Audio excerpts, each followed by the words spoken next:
Assalamualaikum warahmatullahi wabarakatuh. Bismillahirrahmanirrahim. Alhamdulillahi rabbil alamin wassalatu wassalamu ala asyrafil anbiya wal mursalin habibina maulana qudwatina uswatina wa sayyidina Muhammadin wa ala alihi wa sahbihi ajma'in. Subhanaka la ilma lana illa ma 'allamtana innaka antal alimul hakim. Wa la haula wa la quwwata illa billahil aliyyil azim. Amma ba'du, yang kita muliakan saudara pengurusi majlis kita pada malam ini yang baru sekejap tadi memberikan ucapan haluan, yang kita kasihi seluruh saf kepimpinan ahli jawatan kuasa Masjid Kampung Surau Panjang Terengganu, para imam, para bilal, hadirin, hadirat, muslimin, muslimat, tetamu Allah semua, kita ucapkan syukur kepada Allah. Sekali lagi kita diizinkan Allah malam ini berada di Masjid Kampung Surau Panjang dalam majlis ilmu. Mudah-mudahan berhimpunnya kita malam ini menarik rahmat dan barakah daripada sisinya. Semoga apa yang kita buat ini dikira amal soleh yang akan ditulis dalam buku amalan kita, insya-Allah memberi kebaikan bagi hidup kita di dunia ini dan menjadi harta yang berguna kepada kita semua pada hari kita bertemu dengan Allah di Yaumal Mahsyar nanti, insya-Allah. Untuk ceramah jemputan ini saya akan tazkirah dulu lebih kurang setengah jam atau lebih sedikit. Selebihnya digunakan untuk menjawab soalan. Siapa yang berhajat bertanyakan soalan boleh tulis sekarang dan sampaikan soalan ke hadapan. Soalan tu biarlah yang orang lain boleh tumpang manfaat bersama. Ani bin Mas'ud radhiyallahu anhu qala Sa'altu Rasulullah sallallahu alaihi wasallam ayyul a'mali ahabbu ila Allah? Qala as-salatu li waqtiha. Summa qultu summa ay? Qala birrul walidain. Qultu summa ay? Qala al-jihadu fi sabilillah. Atau kama qala rawahul Bukhari wa Muslim. Dalam sebuah hadis yang diriwayatkan daripada Ibnu Mas'ud radhiyallahu anhu, aku telah bertanya akan Rasulullah sallallahu alaihi wasallam, amalan-amalan yang banyak ini apakah yang paling Allah kasih? Maka sabda Nabi sallallahu alaihi wasallam, solat pada waktunya. Kemudian aku tanya lagi, apa? Sabda Nabi sallallahu alaihi wasallam, buat baik kepada dua ibu bapa. Aku tanya lagi, apa lagi? Maka jawab Nabi SAW, berjihad pada jalan Allah. Hadis ini diriwayatkan oleh Imam Bukhari dan Muslim. Hadis ini dia ada dua hadis kalau kategori besar lah. Satu dia panggil hadis mutawatir, satu dia panggil hadis ahad. Hadis mutawatir dan hadis ahad. Hadis mutawatir ni hadis yang paling tinggi martabatnya, paling kuat, yang paling tinggi martabatnya. Seperti ayat Quran, kata ulama, martabat itu tinggi, dipanggil hadis mutawatir. Hadis yang kedua hadis ahad. Hadis ahad ni dia ada tiga jenis. Satu dia panggil hadis sahih, yang kedua hadis hasan, yang ketiga hadis dhaif. Tiga-tiga ni hadis Nabi belaka. Ada satu lagi bukan hadis, hadis maudhu'. Itu bukan hadis. Itu rekaan orang. Dia reka, dia kata Nabi bersabda. Dia reka, dia kata hadis Nabi. Itu bukan hadis, cuma ulama sebut saja namanya, select saja hadis palsu. Yang sebenar bukan hadis. Kerana hadis itu artinya ma udhifa ila Nabi sallallahu alaihi wasallam min qaulin aw fi'lin aw naqtin aw takrir. Segala benda yang disandarkan kepada Nabi, sama ada berupa ucapan atau perbuatan atau sifat ataupun kebenaran. Kebanyakan hadis ni ialah tentang perbuatan dan perkataan. Yang paling banyak perkataan. Nabi berkata, Nabi bersabda, qala Rasulullah. Itu panggil hadis qaulin dia panggil. Yang kedua paling banyak hadis fi'li dia panggil. Nabi tidak bercakap dalam hadis itu, sahabat yang bercakap. Contoh, katanya Ibnu Umar, ra'aitu Rasulullah shalla, aku telah melihat Nabi sembahyang. Nabi tak bercakap. sahabat yang kat bawah, aku nampak Nabi semayang. Itu hadis tu. Okey? Baik. Bila sebuah hadis, dia adalah perkataan yang paling tinggi darjatnya selepas kalam Allah. Maknanya kalau seluruh manusia dan jin ini berkata lain daripada yang Nabi kata, maka didulukan yang Nabi kata. Nampak? Hipung segala raja, segala Perdana Menteri, segala presiden, segala orang bijak pandai, doktor, PhD, seluruh dunia ni menang perkataan Nabi. Kerana dia adalah utusan Allah. Yang wa ma yantiqu anil hawa in huwa illa wahyu yuha. Allah sebut dalam Quran, Nabi tak bercakap macam kita pakai kepala otak maka kepala otak ni ikut dang. Kalau ini maka kepala kaki jadi sengit cakap ikut kepala otak. Nabi bukan cakap ikut kepala otak. Semua yang Nabi bercakap wahyu daripada Allah. Sebab tu perkataan Nabi, kalamun Nabi muqaddamun ala kalamin nasi ajmain. Perkataan Nabi kena kita dulukan daripada seluruh ucapan umat manusia. Kalau kita faham. Tapi sekarang ni ramai dah kita tak faham. Hadis Nabi dengan perkataan kawan-kawan, ambil kawan-kawan dulu. Nabi kata lain, Facebook kata lain, faham Facebook dulu. Berasa macam tak sesuai awak Nabi kata. Nampak? Itu kan apa? Kerana kita tak faham. Bila tak faham tu sebab kita tak kenal. Jadi barang siapa, kata ulama, kata Imam Baihaqi, siapa yang ada kitab hadis di rumah macam ada Nabi di rumah. Macam kata hadis kita, dia ada di rumah dia hadis Sahih Muslim. Macam ada Nabi di rumah dia. Bukan Nabi, macam ada Nabi. Dah ucapan Nabi. Rumah kita ada. Rumah kita ada benda. Maybe. Nampak? Maybe suti, wajah suti. Wajah second hand beli 8,000. Maybe beli baru 55,000. Sahih Muslim 60 riyal dah beli. 2 kali hidup lagi dah beli. Sebab apa? Pasal kita tak kenal Nabi. Bila kita tak kenal Nabi, kita tak rasa kasih kepada Nabi. Betul tak? Bila kita tak rasa kasih kepada Nabi, muat tu baik buku Nabi apa buah hadis, kita tak berminat. Betul tak? Tapi bukan orang surah panjang lah, tattoo. Jadi sebaik-baiknya biarlah kita ni banyak mendengar ucapan Nabi. Jadi dalam hadis ini katanya Ibnu Mas'ud. Ibnu Mas'ud ni anak bagi Mas'ud. Nama dia benda Abdullah. Orang Arab ni macam orang Melayu kau. Dia berakhir panggil nama betul atau nama anak. Anak bagi si pulang atau ayah bagi si pulang. Anak mamak dia padahal budak tu nama Ismail. Dia panggil nama Ismail. Dia panggil anak mamak. Jadi kalau Ibnu Mas'ud, anak Mas'ud, dan nama dia Abdullah.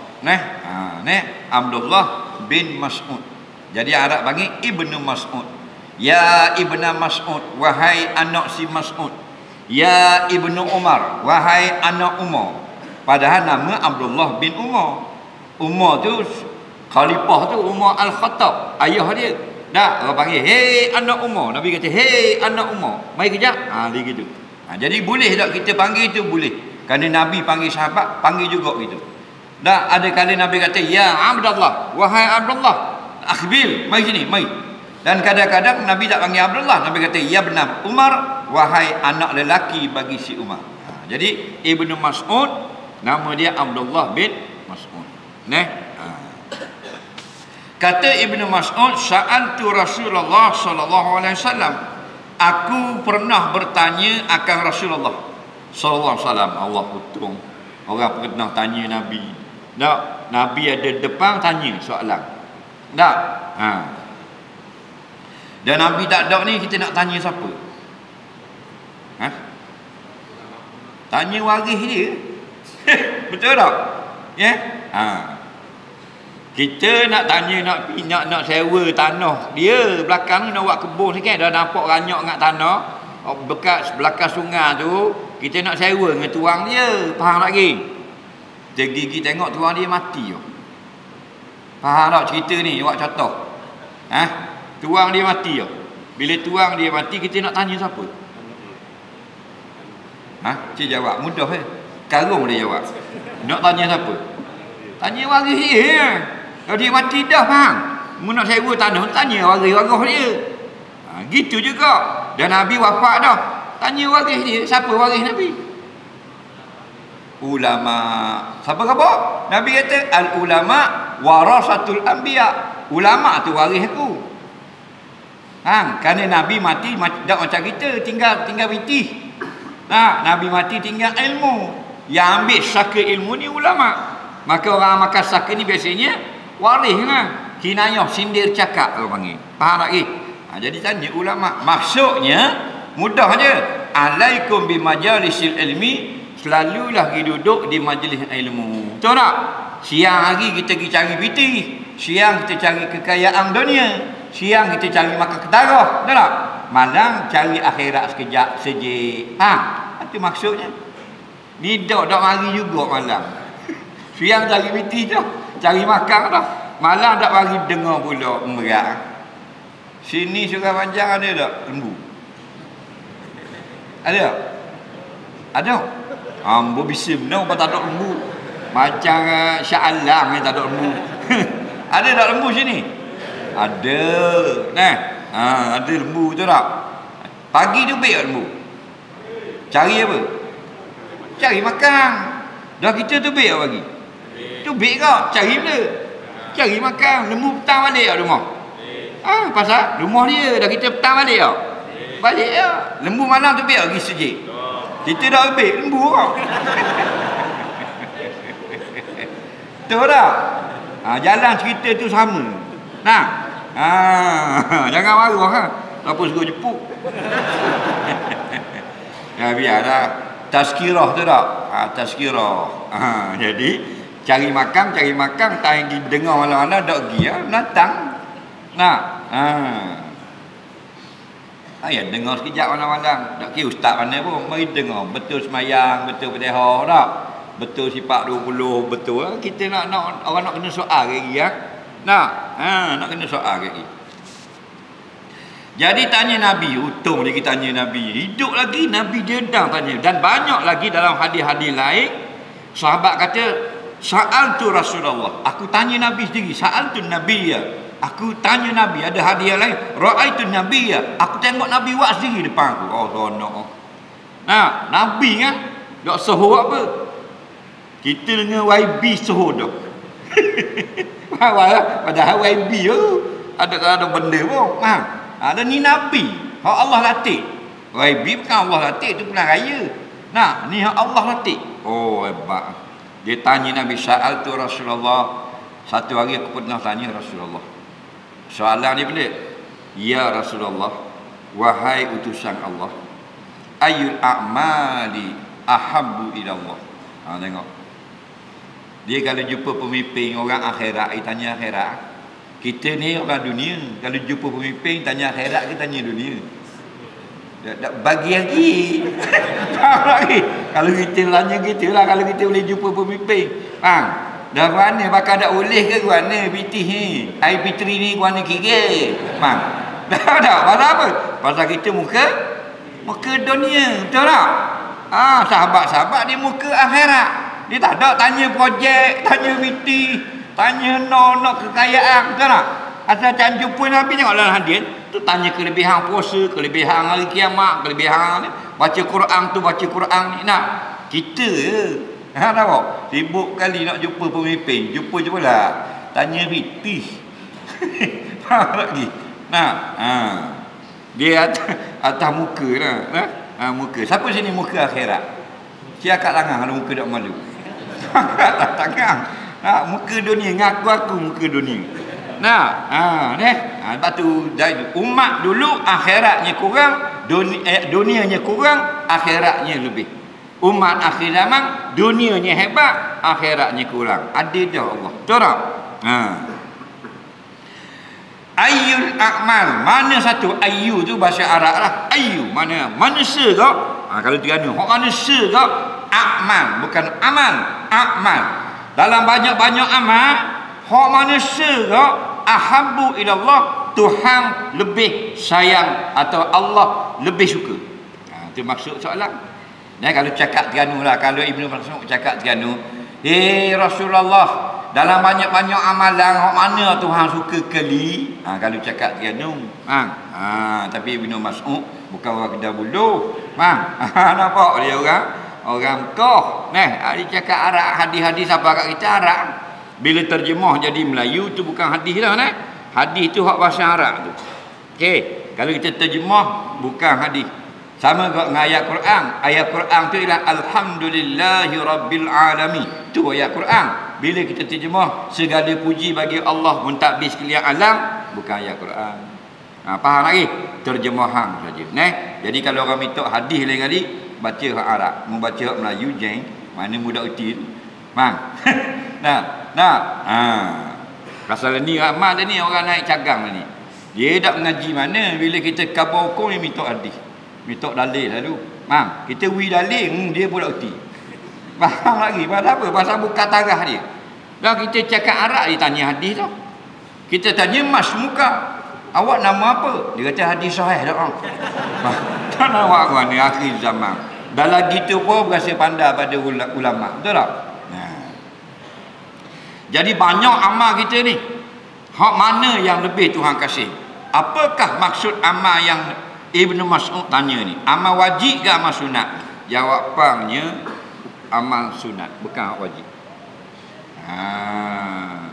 Jadi seolah-olah Ibnu Mas'ud bertanya, wahai Rasulullah, dalam banyak amalan-amalan yang sunat, yang tidak wajib, hak mana yang lebih Allah sayang?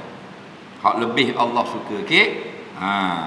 Faham tu dijawab pang. Nabi kata, qala as-salatu li waqtiha. Bermula solat itu pada waktunya. Lang tu dengan makna pi kalau kita ngaji syarah dia. Bukan bagi, makna pi, makna pada. Iaitu solat pada waktu. Kalau solat tu makna wajib. Solat pada waktu maksudnya afdal solat awal. Jadi pertanyaan di sini maksudnya solat itu wajib, tapi solat awal itu adalah sunat. Lebih awal, lebih banyak pahala. Bila masuk waktu solat, baru sah semayang. Tak masuk, tak sah. Maka bila dijadikan syarat sah semayang, jadi juga syarat berbuka puasa ataupun imsak. Contoh, waktu maghrib. Tok Imam duk tunggu congok, Tok Bilal dak azan lagi. Waktu sudah masuk. Boleh makan?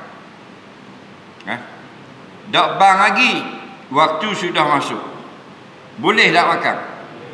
Bolehlah makan. Kerana makan itu waktu maghrib. Bila waktu maghrib? Ghurubus syamsi, ialah tenggelam matahari fi sama, pada kaki langit. Sebab kadang-kadang Tok Bilal dia lambat bang. Sebab tu Tok Bilal lah, kalau kita bulan puasa, janganlah makan banyak sangat. Minum air setegak berbuka puasa dan azan. Nyebahan stenong dulu nasi. Faham lagi? Gi nak bang surga, bawa nasi. Pak tekak tenong. Ekor ikan ceru tu bik-bik tenong. Faham lagi?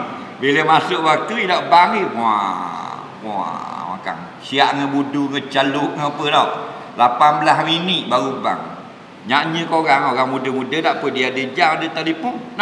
Orang tua-tua nak tunggu dalam rumah. Tunggu dah 10 minit tak bang. Ni dah bang lagi. Apa beruk rasa. Apa beruk lah. Bang. Jadi minum air setegak. Bismillahirrahmanirrahim. Allahu Akbar, Allahu Akbar. Bang dia. Lepas tu bang tu jangan erek panjang, jangan telantik. Kerana kita nak makan pula. Bang pendek. Allahu Akbar, Allahu Akbar. Biar pendek. Ni nak buka puasa bang banyak.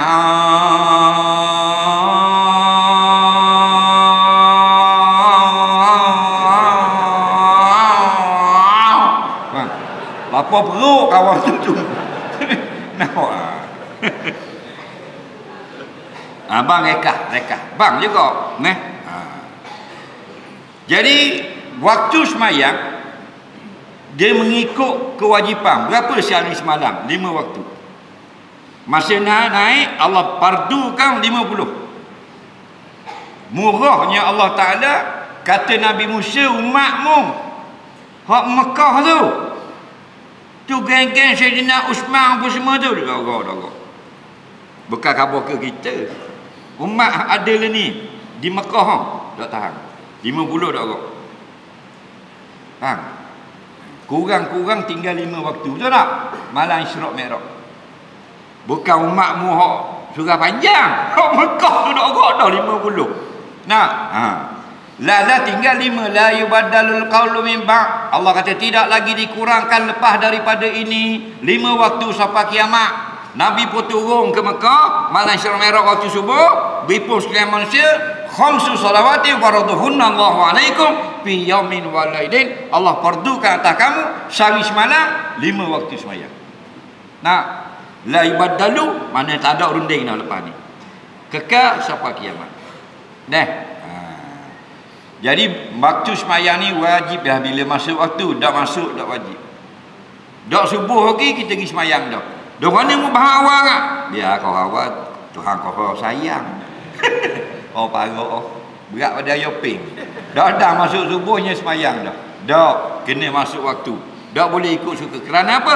Inna salata kanat 'alal mu'minina kitaban mawquta. Allah sebut dalam Quran, sesungguhnya sembahyang 5 waktu atas orang beriman ialah kewajipan 5 kali, tapi ada jadual, bukan ikut si. Okey, kita nak sembahyang subuh. Nak sembahyang zuhur. Tiba-tiba orang bang, Allahu akbar, Allahu akbar. Masuk waktu. Tengah-tengah bang tu boleh tak sembahyang? Dengar baik-baik orang surah panjang. Bila orang azan belum habis lagi, kita nak sembahyang boleh, silakan. Sah. Kalau ada ustaz main ngajar tak sah, mujetik hidungnya. Hukumnya sah. Cuma ulama kata afdal jawab azan dulu, lepas tu berdoa selawat baru solat. Tapi kalau orang nak derah, orang ada mustahak, anak tunggu tepi jalan sekolah tu bik dah, kita baru nak solat, orang baru Allah masuk dah, kita pun Allahu Akbar, sah sembahyang. Faham lagi? Itu akan datang. Mari dengar ni nak buat amalan. Mana tahu siapa dalam masjid tak? Kita nak derah, kita musafir. Anak tinggalan kereta takut menangis. Pasal baru azan. Boleh. Kalau kita tak ada kerja, tak ada mustahak, jangan sembahyang lagi masa azan. Jawab azan dulu. Allahu Akbar, Allahu Akbar. Kita Allahu Akbar, Allahu Akbar. Faham? Jawab. Habis tu kita berdoa selawat. Faham lagi? Baru kita sembahyang. Tetapi kalau orang yang nak sembahyang ketika azan, maka lepas daripada sembahyang boleh jawab azan. Ini kata ulama. Assalamualaikum warahmatullahi wabarakatuh. Assalamualaikum warahmatullahi wabarakatuh. Jawab azan tadi. Allah Akbar, Allah Akbar, Allah Akbar, Allah Akbar. Asyhadu an la ilaha. Ada lagi pendapat membolehkan. Kenapa? Orang yang ada mustahak. Okey? Jawab. Tengah-tengah sembahyang masuk asar. Gua ni dulu. Ni ramai tak faham ni? Tengah maya lohor. Dia maya lohor lewat. Maya lohor lewat, dia tak ingat. Tengok 4.10. Aku dah maya lohor lagi. 4.10 dah. Dia pun sembahyang lohor. Allahu Akbar. Baru serakaat atau 2 rakaat orang bangsa. Faham tak? Orang bangsa. Allah Akbar, Allahu Akbar. Jangan berhenti. Ramai orang berhenti. Siapa berhenti berdosa. Faham? Ramai tak? Dia berhenti. Dia pergi berhenti. Haram berhenti. Wajib teruskan. Dia pergi berhenti tengah mayang. Allah Akbar, mayang zuhur. Dia orang bang, Allah Akbar. Masuk. Kata bodoh. Orang ngajar mudah hari dengar. Mudah tengok drama rumah. Faham lagi? Tengok ke drama daripada anak dara pun jadi tok orang. Duk tengok ke drama. Padahal drama tu betul ke tipu? Tipu ke? Habis kira drama tu, kan dia tulis, drama ini hanya rekaan semata-mata. Tiada kena-mengena dengan yang hidup atau yang telah mati. Betul tak? Betul tak tulis itu? Bermakna reka je. Tak apa tunggu hari-hari. Pada pergi dengar. Patutnya jangan tulis bahasa Kuala Lumpur. Tulis bahasa Terengganu. Tengok. Drama ni lebong je, mu faham bodoh belaka tengok. Baru kita tak tengok. Baru dah kita berasa kesok lalu tau. Ni pada hari tulis je lembut dengan ayat. Drama ini hanya rekaan semata-mata. Tiada kena mengena dengan yang hidup atau yang telah mati. Kita apa kesak ni, nangis. Arrow kena cekik di atas kopek. Nangislah bodoh. Tapi bukan orang panjang, orang bukit. Nah, bukan salah. Bukan kita nak haramkan hiburan tu, tidak. Tapi kita sia-siakan. Orang duk ngajar sifat 23 orang dengar. Tengok tak?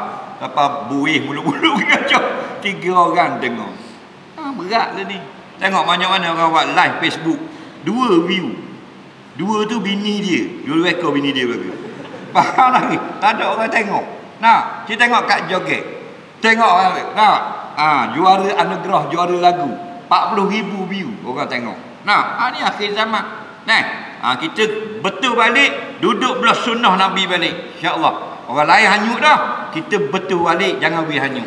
Man tamassaka bi sunnati inda fasadi ummati falahu ajru mi'ati syahidin aw kama qala. Barang siapa yang masih mempertahankan sunnah aku, jalan aku, ketika ramai umat aku sudah rosak binasa, baginya 100 pahala mati syahid.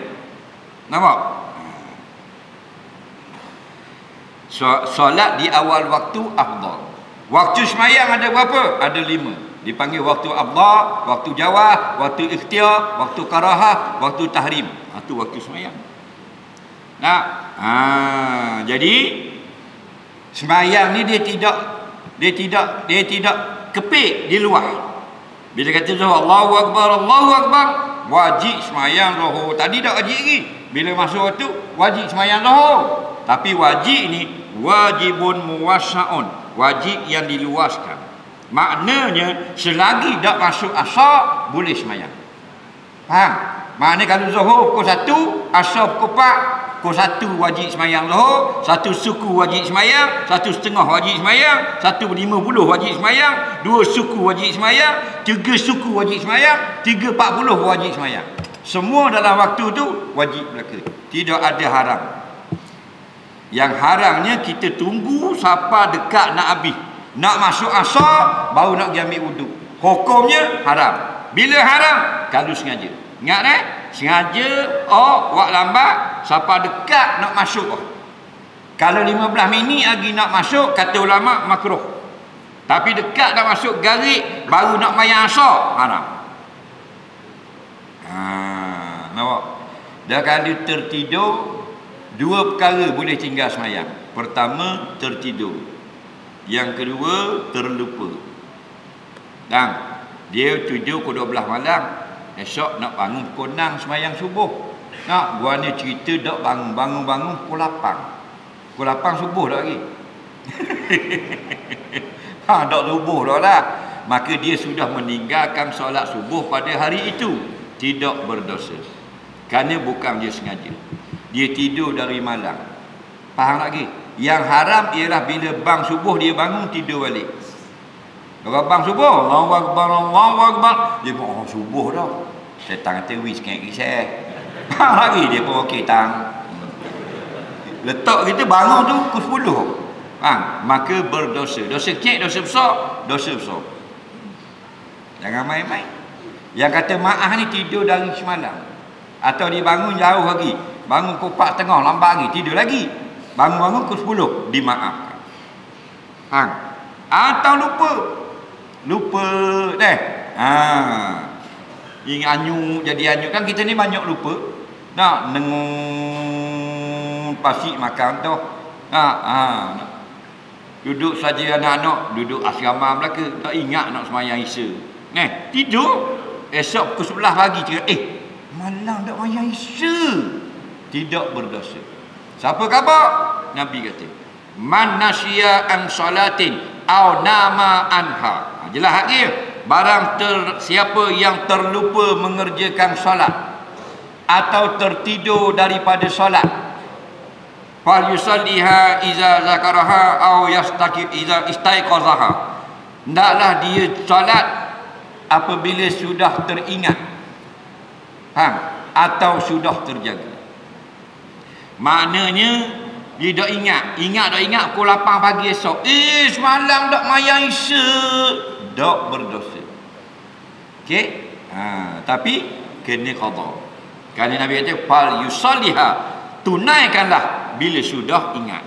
Tunaikanlah bila sudah jaga daripada tidur. Kerana dalam tidur memang kita lemah. Orang tidur ni faham jual tanah dak sah.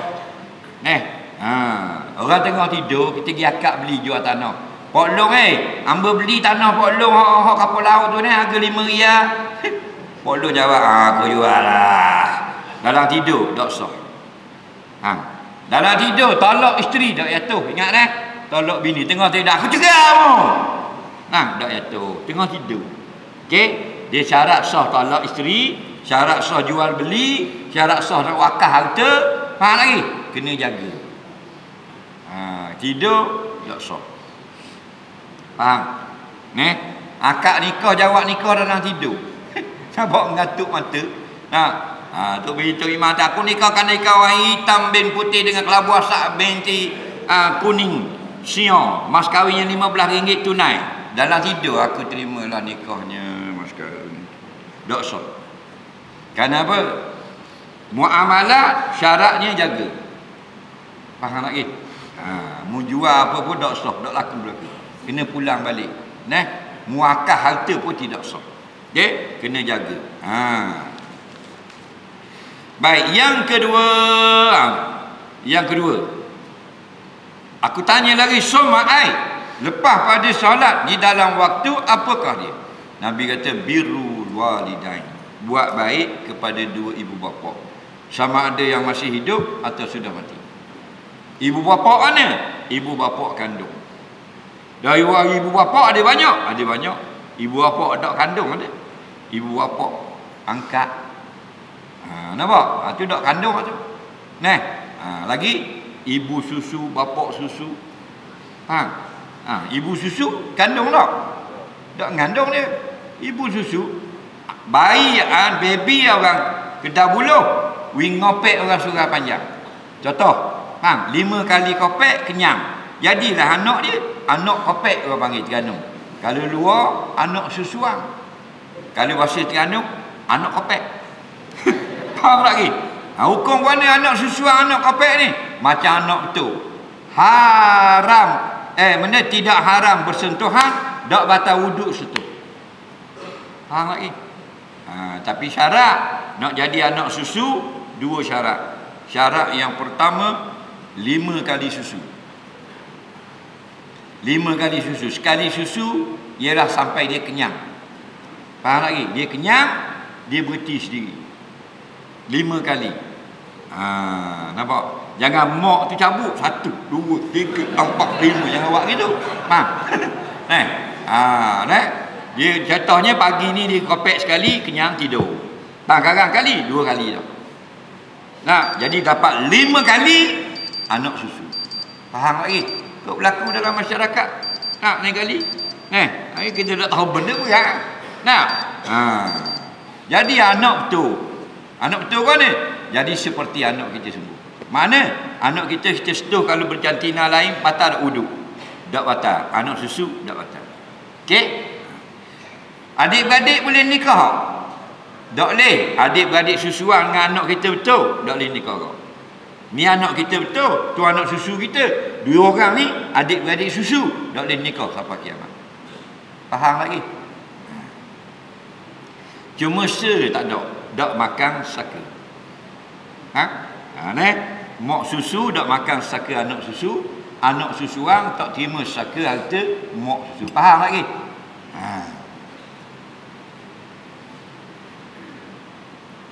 Buat baik ke ibu bapa. Ibu bapa masih hidup. Kalau ibu bapa kita kaya, maksudnya bukan fakir miskin lah. Sunat kita beri hadiah.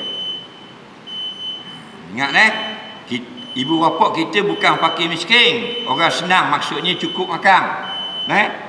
Faham lagi? Sunat kita beri hadiah. Hadiah tu sama ada matang, harta benda atau dirham, wang ringgit. Faham lagi? Dah kita rajin beli gaya baju raya.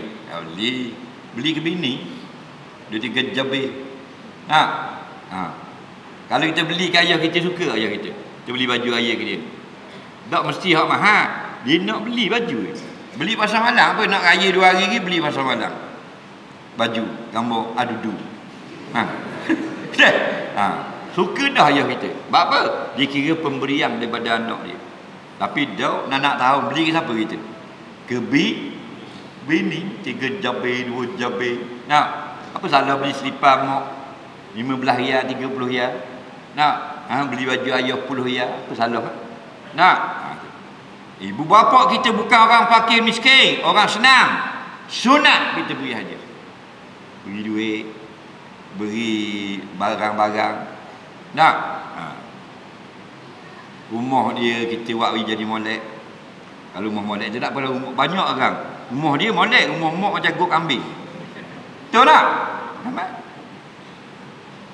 Tak erti bahasa tu panggil anak buruk. Kalau anak manusia, rumah dia molek, rumah mak dia molek, rumah pak dia molek. Ni rumah ayah tak, tangga dapur tak ada. Pakai terjun ayah tebak. Bila dia nak buat molek ke mak ayah dia mati. Baru upah orang buat kubur lawa-lawa. Bodoh tu. Mati dah. Ni pergi buat pagar belarik, buat pintu pagar, tudung dengan atap geting kubur je tengok. Syekh Ibrahim untuk pelang. Mana pergi buat lawa-lawa? Tak boleh tu buat benda gitu. Dia boleh buat basah di kubur ni yang kecil, yang ringan, yang tidak ditanam. Untuk kemudahan orang ziarah, tak kena hujan, tak kena panas, dan boleh dialih. Hak tu ulama benar. Ni asal mati pergi buat rumah. Seorang laki-laki dia buat rumah atas kubur ayah dia. Sayyidina Umar kata, buat benda rumah atas kubur. Dia kata kubur ayah kita. Tak apa tujuan? Nak suruh sejuk. Hei, innama yaziluhu amaluhu fi dunia. Yang jadi sejuk bukan buat basah.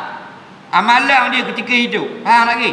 Jadi bukan kata tak boleh buat basah. Ulama membenarkan buat basah dengan syarat ringan, boleh dialih, dan bukan untuk mayat, untuk orang hidup. Orang nak ziarah, nak baca Quran, orang nak berdoa, kadang-kadang hujan, kadang-kadang panas. Lagi. Ni dah ayah mati buat lawa-lawa. Siap ada pintu pagar. Pintu pagar ada tulis pula Facebook semua. Nampak kan dia tak mengaji. Dia tambah tu. Dia nak kita pergi berdoa. Tinggal baca Nasyah saja tak apa. Tahu tak? Pergi berdoa. Seminggu sekali pergi berdoa. Ada orang dia tak berdoa, dia pergi ke buaya dia jiru. Ingat tak boleh jiru kubur melainkan 3 sebab. Sebab yang pertama baru tanam, supaya tanah jadi kemas, boleh jiru. Ulama jawab. Sebab yang kedua debu, jadi panasan.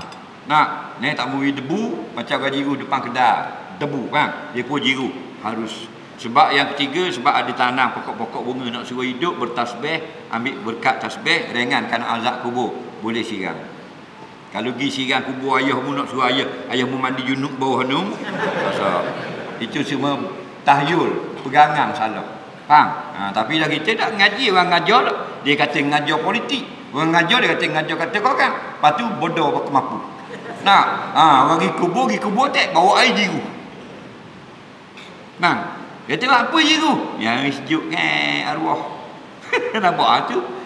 Bida'ah tu.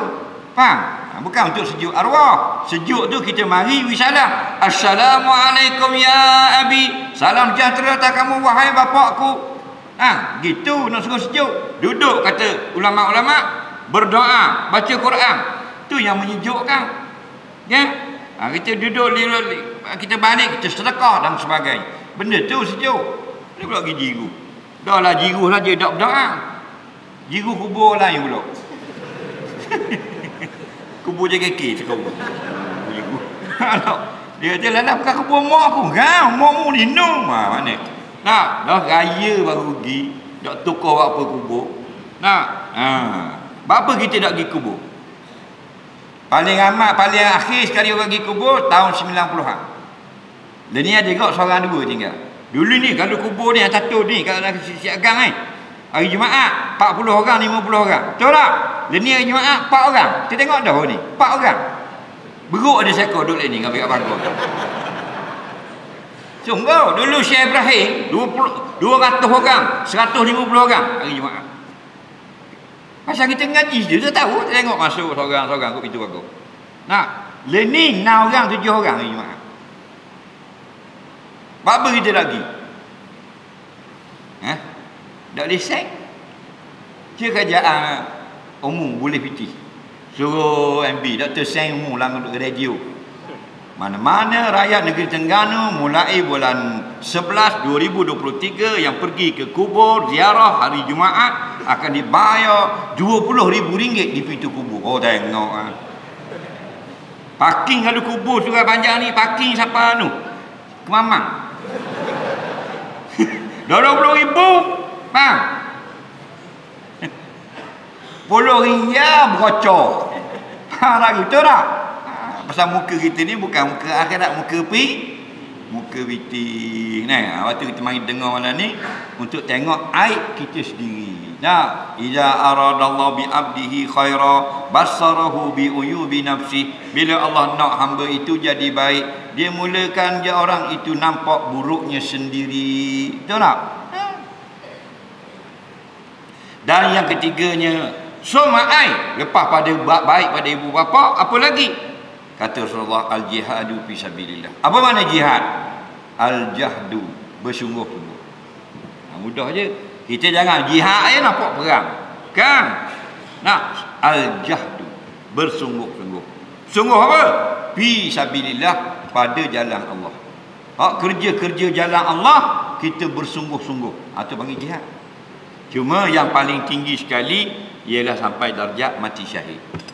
Berperang macam perang Badar, perang Uhud. Zaman kita moden perang dengan Israel laknatullah. Betul tak? Perang dengan Rusia di Syria sekarang. Betul tak? Dapat syahid. Itu paling tinggi dah. Tapi apa saja kita buat kerja-kerja agama bersungguh-sungguh, orang itu dikira berjihad.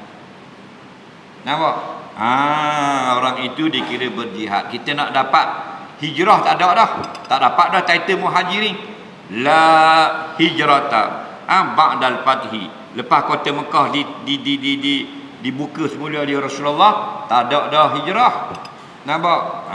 Yang ada illa jihad. Jihad ada. Jihad bukan mana perang saja. Kita buat kerja agama bersungguh-sungguh. Orang buat berdakwah bersungguh-sungguh, mengajar orang bersungguh-sungguh. Biar bersungguh-sungguh. Itu ada. Siapa yang bersungguh-sungguh pada jalan Allah, maka dia telah melakukan amalan yang ahabbu ilallah. Allah sangat suka. Kita buat kerja agama tapi tak bersungguh. Betul tak? Kita kurang minat lagi ni dengan benda-benda agama. Tengok kalau kita buat masjid, buat kursus mandi jenazah. Ramai ada orang mari? Ada 3 orang yang ambil program kursus mandi jenazah. Borang 3 orang yang orang ambil. Betul tak? 3 orang ambil, 2 orang atur. Seorang tak jadi atur. Buat putusan tak jadi atur. 2 orang dia atur. 2 orang dia atur. Seorang dia pergi. Seorang tak hari. Faham lagi? Seorang pergi tu hari pertama, hari kedua tak bawa main buku mayat-mayat itu bawa lagi habis. Faham lagi? Lalah tu imam jadi mayat, buat lalat buku juga tu imam. Faham lagi? Tak laku apa? Pasal dia mengingatkan kepada akhirat. Kita muka dunia, zurul kubura fa innaha tuzakirul akhirah. Kalau kamu ingat kepada kubur, bermakna kamu ingat kepada akhirat. Maka kubur itu kematian, kematian itu kubur. Maka bila kita tak suka kepada mandi jenazah, mayat jenazah, kapan jenazah, bermakna kita tidak ingat kepada akhirat. Betul tak? Tapi kalau bagi orang beri, bergocok hanya, berebut. Tengok kalau beli makanan viral, pukul 10 pagi baru ke kedai, 12 malam beratur dah. Betul tak? Tengok dalam Facebook tunjuk. Beratur, tidur situ. Esok jual pukul 10. Maka kedarah punya pasal. Malam pergi dah. Nampak? Mayat orang mati, kapal orang mati, ziarah kubur, pergi tak? Pasal apa? Pasal kita sudah melupakan akhirat. Orang lupa akhirat bermakna orang itu jauh daripada Allah. Wallahu a'lam Sebelum saya menjawab 100 soalan yang ada di atas meja, saya diwakilkan oleh pihak Masjid Kampung Surau Panjang melancarkan pungutan derma untuk tabung pengurusan masjid dan tabung pengurusan pasti kepentingan maslahat umat Islam. Petugas akan bangun sekarang untuk pungut sumbangan dengan gunakan karung seperti yang telah ditunjukkan di depan ini. Mula daripada depan masjid, depan ni dulu, mari depan dulu. Jangan kutip lagi, mari dinding depan dulu, baru bergerak ke belakang. Sabar. Duduk bagi molek siapa alik ni, baru bergerak. Mari kat ni lagi. Sini tengah ni belah ni amin. Dua sini. Sini dua. Sini dua, awak sini. Mula dari depan. Baik, bergerak ke belakang itu. Ni sini sangat.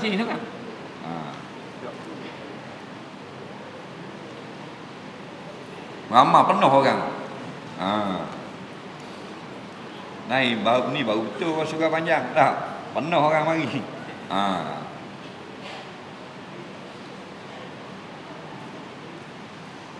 Time main kita main, time dengar kita dengar. Kan payah sangat. Allah beri berkah kan. Nak anak boleh anak, nak bini boleh bini, nak rumah boleh rumah, nak motor boleh motor. Cuma baru ni kena sita kejap. Semua benda kita nak boleh berlaku. Nak?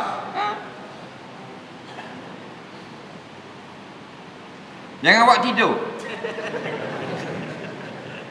Duit sumbangan tuan-tuan dan puan-puan akan digunakan untuk imarahkan masjid ini untuk kebajikan.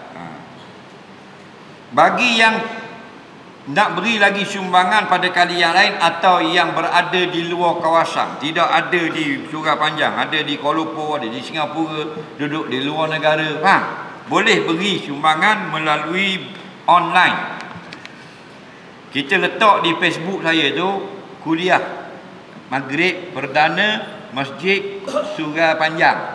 Bawah tu kita tulis nombor akaun bank Agro Bank 2006 4110 00009830. Akaun bil TMB nak bayar api boleh.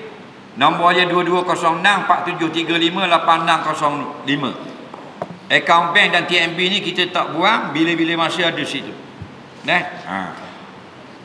20 tahun dah, nak malam kita pergi masjid ni, kutip untuk masjid ni, bukan kutip untuk kita. Kalau untuk kita kaya dah tu. Tahun lagi malam esok pergi masjid lain untuk masjid tu pula. Dan sekarang ada kemudahan internet. Nombor akaun tu duduk situ, senang ambil telefon, tekan nombor akaun hak tadi nombor masjid, lacur 100 riyal. Duduk di England, duduk Singapura, masuk 100 riyal dalam tabung masjid. Betul tak? Kemudahan ni. Baik, sambil-sambil kita beri sumbangan derma, kita tengok soalan.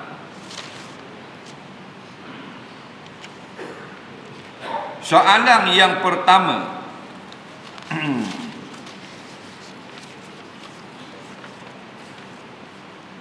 Apakah syarat harus mengadakan solat jenazah ghaib?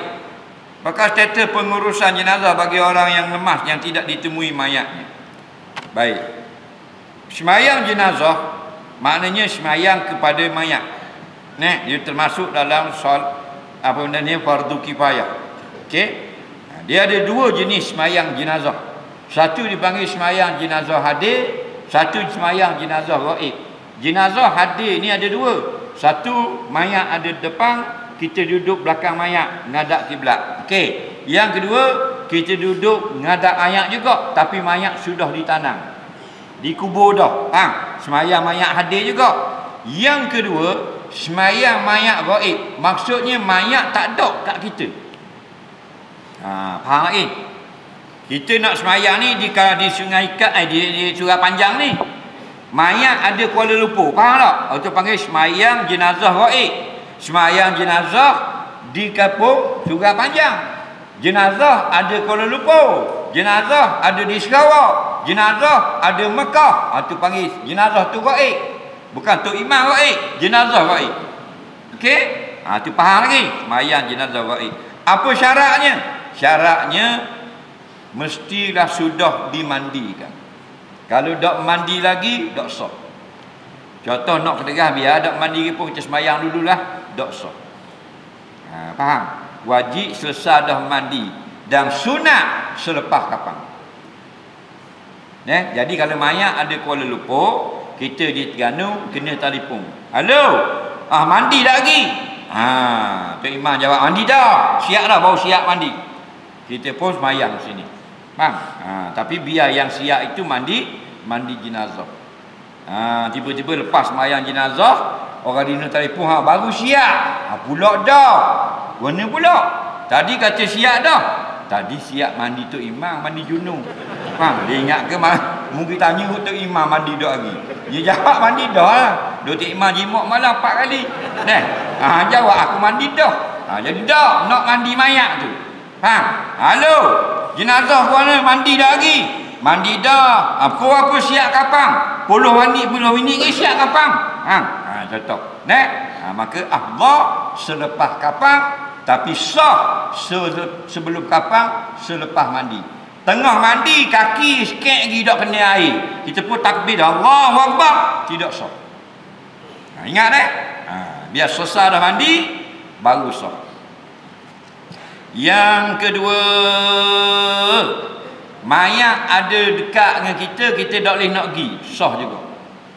Contoh, kita duduk sini Surah Panjang, mayat Kapung Bukit, nak pergi tak boleh, air banjir bawah tu, air naik semua kan. Kalau pergi lemah, maka tak apa, mayat Kapung Bukit kita buat semayang jenazah sini, sah. Dak syarat 85 km. Faham tak lagi? Atau dia duduk sebelah masjid dia nak semayang rumah dia, mayat dalam masjid, boleh juga. Bila? Jika dia tak boleh mari ke masjid. Contohnya, ada rimau terlepas duk musim keliling masjid, 15 ekor. Duk main birang masjid. Kalau dia turun pula, jadi 2 mayat. Lagi. Jadi dia pun takut nak turun, takut ke rimau, mayat sebelah. Faham? Soalan seterusnya,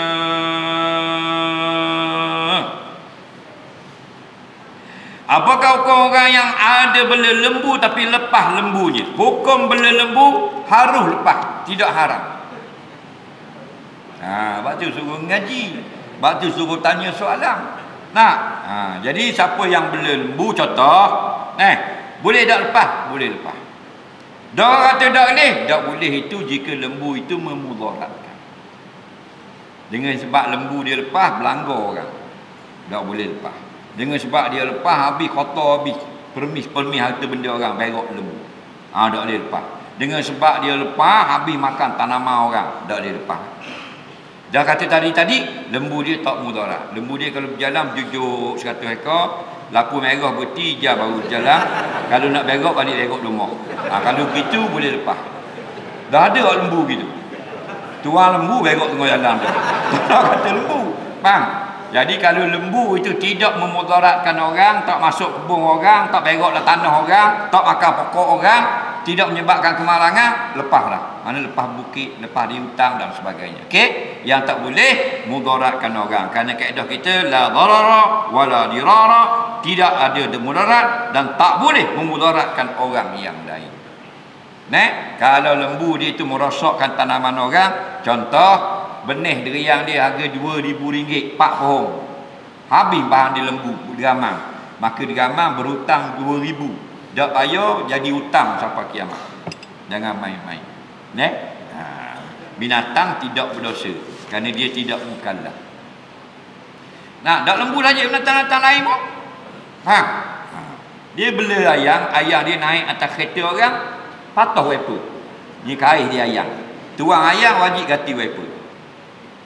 Orang sebelah bela beruk, kawan ni baru beli RZ, beruk buat lari RZ, kena ganti harga RZ RM70,000.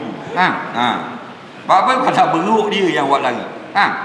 Tu gitu hukum dia. Soalan seterusnya,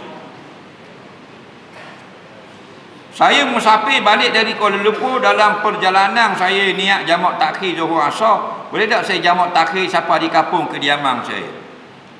Dia siapa di rumah baru nak jamak. Di rumah kalau nak jamak dah, orang jimak. Mazhab mana mu ni? Dia ni ada black-black keluar dalam Facebook, dia kata jamak di rumah. Faham? Jamak di rumah ni mazhab Maliki, jamak kerana sakit. Faham tak lagi? Dia ni banyak kan nak tunjuk pandai. Ambil pandangan ulama pelik-pelik dalam kitab-kitab fiqh muqarrar, lepas tu sebar dalam Facebook.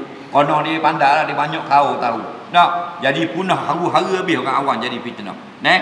Jadi jamak ini bagi musafir. Mu keluar daripada Sungai Panjang sampai Kampung Bukit, dikira bukan orang sini lagi.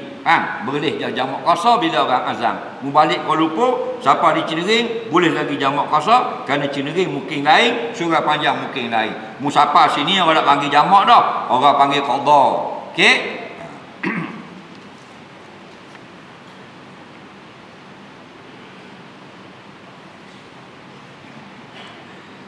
Apakah hukum terlibat dalam jual beli sambutan perayaan Christmas?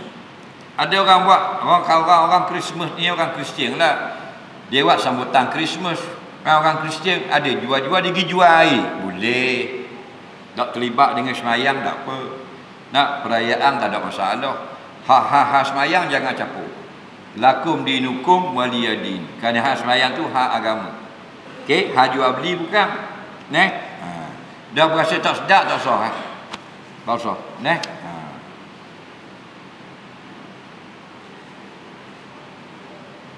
Dalam Facebook, netizen bising berkenaan arti bercerai. Tetapi semasa dalam edah, cerai, arti yang cerai itu semacam bebas, seolah-olah bukan dalam edah. Dalam kalangan masyarakat Islam berlaku juga perkara ini. Dengar baik-baik. Isteri yang diceraikan tetapi dalam edah, hukumnya masih isteri. Faham lagi? Bila dia jadi bebas? Selepas dia habis edah. Maknanya kebanyakan yang perempuan yang diceraikan ini, mereka ada haid. Jenis perempuan yang dicerai kalau ada haid, Allah kata ya tarabbasna bi anfusihinna salasata quru. Hendaklah perempuan yang ada haid bila diceraikan beredah 3 kali suci. Maknanya masuk haid yang ketiga baru habis edah. Selama dalam edah, hukumnya isteri wajib taat kepada suami. Nampak? Tak boleh kembali lagi, tak boleh. Wala tukhruju wala yakhrujna. Allah kata jangan wala yakhrujna, dan jangan isteri yang dicerai itu mau lari balik mau pok dia mau tok dia. Bang, duduk diam situ. Habis edah baru bebas. Tapi ramai orang tidak erti, dia ingat ke bila bercerai bebas. Nampak? Bahkan hak berat lagi dak dalam cerai, tengah balah dikira bebas dah. Ikut suka aku nak buat apa. Kerana apa? Kerana jahil dah. Habis jadi jahil tukir. Kalau tukir awak tak ada teruk. Dok dia macam ke tukir awak tak ada teruk. Bodoh je tak erti benda. Ini zaman dia ni. Zaman jahil murakkab, berlapis-lapis jahil berlapis-lapis. Tak ada hal dah. Kerana apa? Kerana tak mengaji. Orang ramai-ramai mengaji ke tak? Dengar ke tak? Tak. Cari piti makan kedara bergalak pagi petang. Tu kerja dia. Sukalah boleh makan sedap-sedap dengan anak bini, suka sangatlah. Boleh kerja dah. Aku hidup aku bebas dah, berjaya dah. Aku ada bini, anak seorang, boleh pakai Exia, bayar 400 bulan. Orang ngajar dak gi, orang apa dak gi, tengok. Jadi fasik, derhaka kepada Allah. Orang yang meninggalkan tuntutan-tuntutan yang wajib dalam agama. Sebab tu dia tak sayang agama, tak sayang akidah, tak peduli halal haram, dikira berseronok dengan anak dan isterinya. Ujung bulan dapat duit, makan angin. Akhirat masuk neraka. Bapa sampai masuk neraka benar? Innahu kana fi ahdihi masrura. Sesungguhnya dia ini dulu di dunia masih duduk atas tu, dok era ke sejid, dok era kepada majlis ilmu, duduk bergembira sama dengan anak bini. Betul tak lagi? Soalan seterusnya, air minum masuk semut adakah boleh diminum? Boleh minum. Dia kata tak boleh minum semut suku, air suku. Air kita ni masuk semut, payah kita nak ambil. Tak lagi. Dan bukan banyak, sedikit. Payah nak ambil, tak nampak kopi kita pun minum, terminum semut, dimaafkan. Yang tak boleh nampak, ada semut, ambil biar kena semut nak minum kat semut. Hukumnya haram. Tak maaf. Kerana semut bangkai. Okey? Payah nak ambil, nak asing, terminum, maaf. Kita tak nampak dia duduk dalam gula, kita buh dalam air, tenggelam tak nampak. Minum, bangkai, dimaafkan.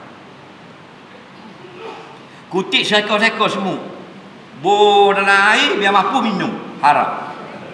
Faham lagi? Asalnya bangkai haram minum, tapi terminum jika payah kita nak asingkan, maaf. Buah ni ada ulat alu-alu, kita nak asing payah alu. Kecil, bukan sop-sop tu senang boleh halih. Maka kita makan dengan buah, dimaafkan. Dan yang kata haram, kutik suku ulat boleh sepinggang makan, berok-berok. Haram. Okey? Soalan seterusnya.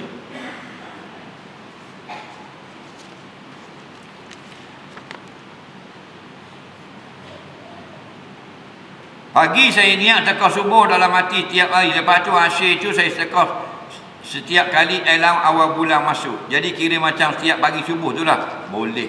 Niat je dah. Niatmu dapat pahala dah. Niat nak sedekah tahun depan, lambat lagi. Boleh dah pahala se. Nabi kata dalam sahih, dalam kitab-kitab sahih. Nak sedekah tahun depan aku nak sedekah % je. Boleh dah pahala hari ni. Pahala apa? Pahala niat. Kenapa? Niat melakukan amal soleh. Nabi kata al-hasanah, 1 pahala. Tahun depan dia pun sedekah sungguh 10%, 10 ganda pahala. Nampak? Tak usah susah lah. Mu nak sedekah. Ni yang masalahnya pasal dia ustaz-ustaz dia tekan sedekah subuh. Jadi habis nano habis subuh hari. Mak zuhur tak cara dah, asar tak tekah dah, subuh. Yang sebenarnya subuh kita sedekah, asar kita sedekah, garik kita sedekah bila saja masa berpeluang. Faham tak? Terlepas sedekah subuh, kita sedekah zuhur. Selepas sedekah zuhur, lepas asar. Faham? Adakah keputihan boleh membatalkan wudu? Ni muslimat tanya. Jarang orang lelaki tubik putihan. Perempuan dia tubik macam-macam kot kemaluan ni. Jadi payah kena mari tanya. Suruh nikah dengan ustaz lambuh. Jadi hukumnya kata ulama, jika dia mengalir daripada dalam batin, hukumnya sama seperti benda yang membatalkan wudu. Apa sebab batal wudu? Khuruju syai' min sabilaini, keluar suatu daripada kemaluan depan atau belakang, termasuk putihan ini. Faham?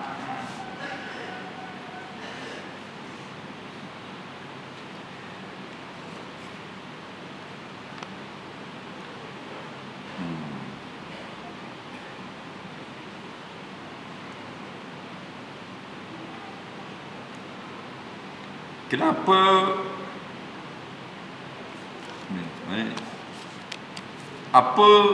apakah tiap apa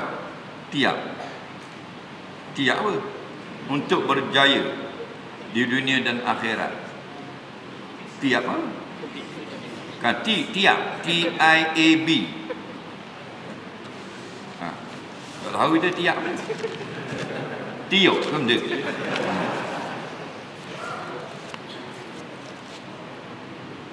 Kita masuk masjid, ada orang duk ceramah, boleh tak kita sembahyang tahiyat masjid? Boleh, tapi jangan tengah orang di tepi. Luar beranda tu sah. Luar tu dipanggil harim, beranda masjid. Kalau penuh dalam ni orang sembahyang luar tu, sah situ. Faham? Tapi jangan bahan depan pun kuliah. Buat bodoh dia. Tak boleh. Tidak meraihkan majlis orang, tak boleh. Kita nak sembahyang tepi-tepi, belakang-belakang ni. Kerana majlis orang. Kena ra'i kau.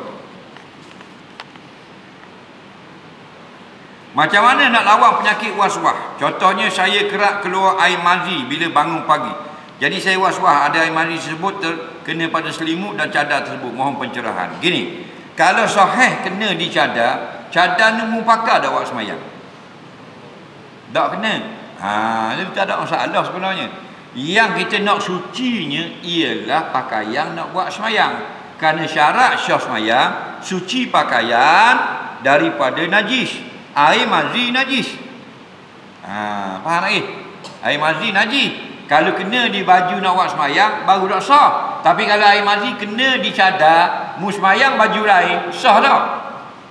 Ke mu ambil cadar, mu gulung buat sekebang? Pakaian nak semayang saja wajib suci dari najis. Jadi kalau mu dah najis mu kena dicadar, Mudah basuh lagi tak ada masalah. Sunat basuh segera. Boleh langguhkan basuh. Yang wajib basuh segera ialah pakaian nak semayang. Soalan seterusnya. Apa hukum jual beli secara online? Kata setengah ulama boleh. Bila? Jika ada pada tangan penjual emas itu.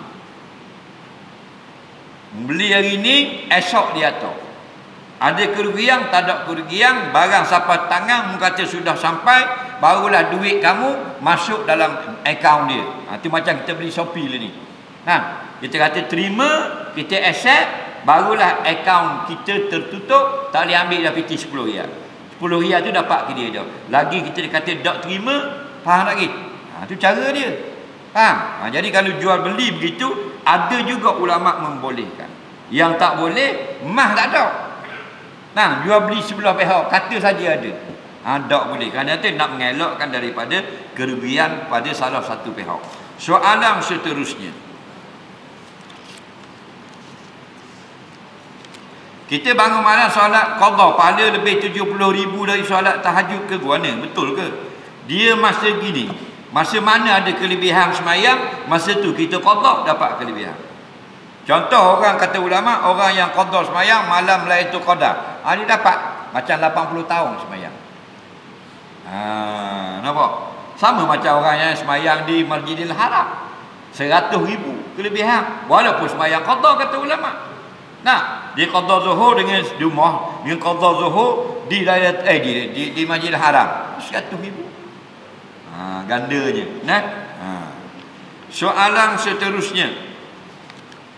Apakah hukum buat kandang lembu tapi lembu masuk rumah orang?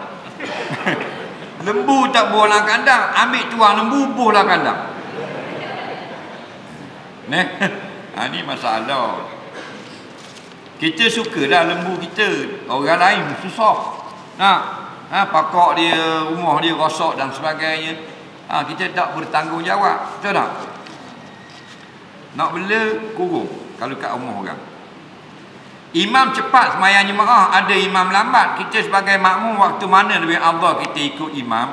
Kita ikut imam turun rukuk sujud, waktu bergerak masa mana? Dengar baik-baik orang surah panjang. Waktu yang afdal sekali kita ikut ialah bila imam sudah selesai. Contoh, bila imam sudah habis takbir, baru kita takbir. Jatuh ni imam duduk depan duduk depan nak start sembahyang imam takbir. Allahu Akbar. Habislah takbir. Barulah kita mula takbir.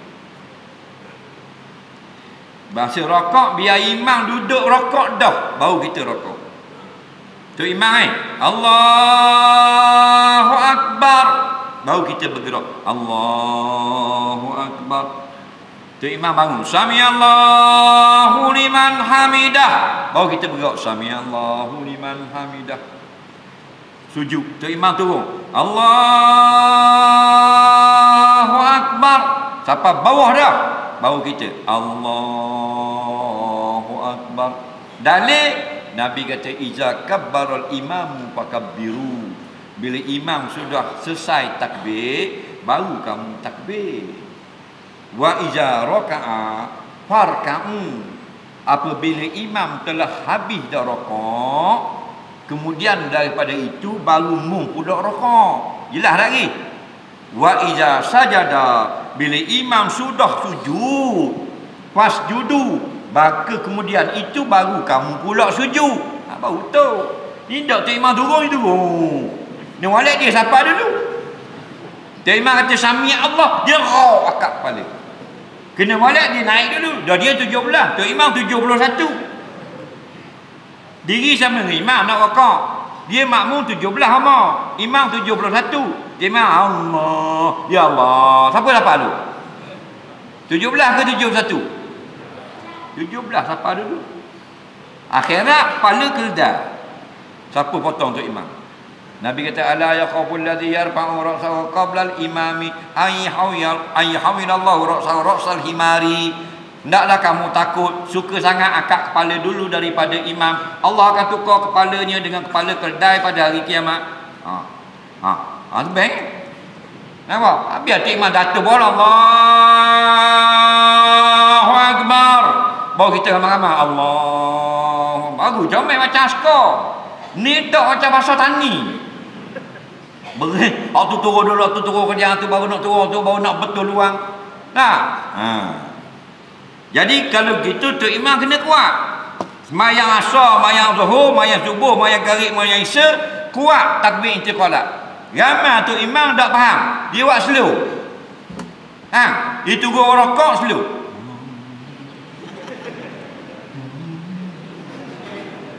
Dia tunggu tujuh. Jadi makmum duduk atas tu. Dia kata main asar mana boleh kuat. Tak ngaji tu imam. Orang buka kitab tu imam tu bila semua bahawa di jalan luar. Tu dah reti pak tua.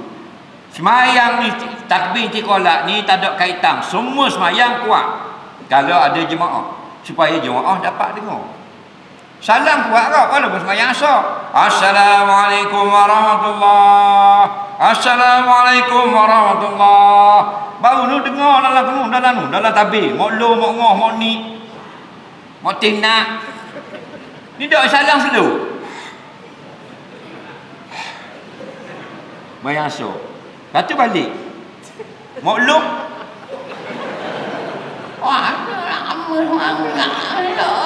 Salam lagi. Tu imam balik main kita kau. Tak salah ni mok lo, mok ngoh, mok ni. Apa pasal tu imam dah kerti? Kuat. Assalamualaikum warahmatullahi. Walaupun semayang baca qahar. Baca qahar tu bukan salam.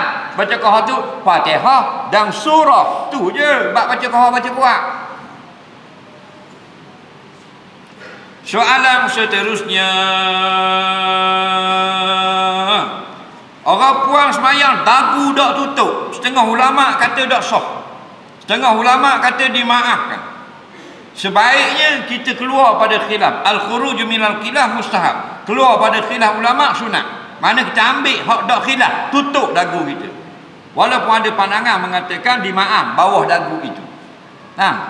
Tapi ada pandangan mengatakan yang dimaaf bawah dagu itu bukan dalam bab semayang. Bab berhadapan dia orang, pergi pasar pergi situ sini, bawah dagu dimaaf. Siapa suruh skoteng tengok bawah dagu dia?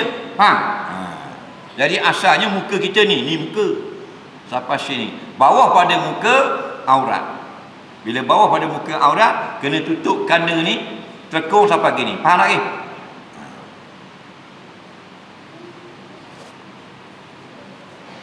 Soalan seterusnya.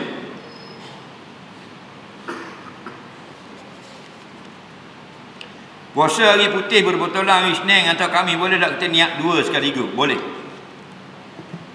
Puasa qada dengan puasa sunat awak sekaligus boleh. Kita ada puasa qada esok hari Khamis. Aku niat puasa qada Ramadan esok hari dan sunat hari Khamis. Faham? Pokoknya sah. Dua-dua dapat. Cuma pandangan ulama kalau kita buat asing-asing lebih afdal. Ma aksaru fa'la aksaru sawaba. Lebih banyak kita buat lebih banyak pahala. Tu je. Tapi kalau kita pergi gabung kau niat, ada ulama fiqh kata sah. Faham? Soalan seterusnya. Isteri duduk rumah tak izin suami, isteri yakin suami dia izin. Adakah itu sudah kira izin? Jawabnya tengok. Kalau dia tahu dah memang suami dia izin semua, sunat juga dia minta. Tak wajib dah. Tapi kalau benda-benda yang dia was-was, beri kedok, haram keluar rumah. Kerana Nabi kata ayyuma imra'atin kharajat min baiti zawjiha bighairi idnihi la'anat al malaikatu hatta tarji'. Mana-mana isteri keluar rumah tanpa izin suami dilaknat oleh malaikat sampai dia balik semula esok. Nampak? Jadi kalau kita was-was, laki aku beri kedok kalau begini. Tapi kalau kita pergi sok modah, contoh ambil anak sekolah, hari-hari ambil anak sekolah. Faham? Jadi hukumnya sunat kita minta izin. Taklah jadi wajib hari-hari. Tak. Soalan seterusnya.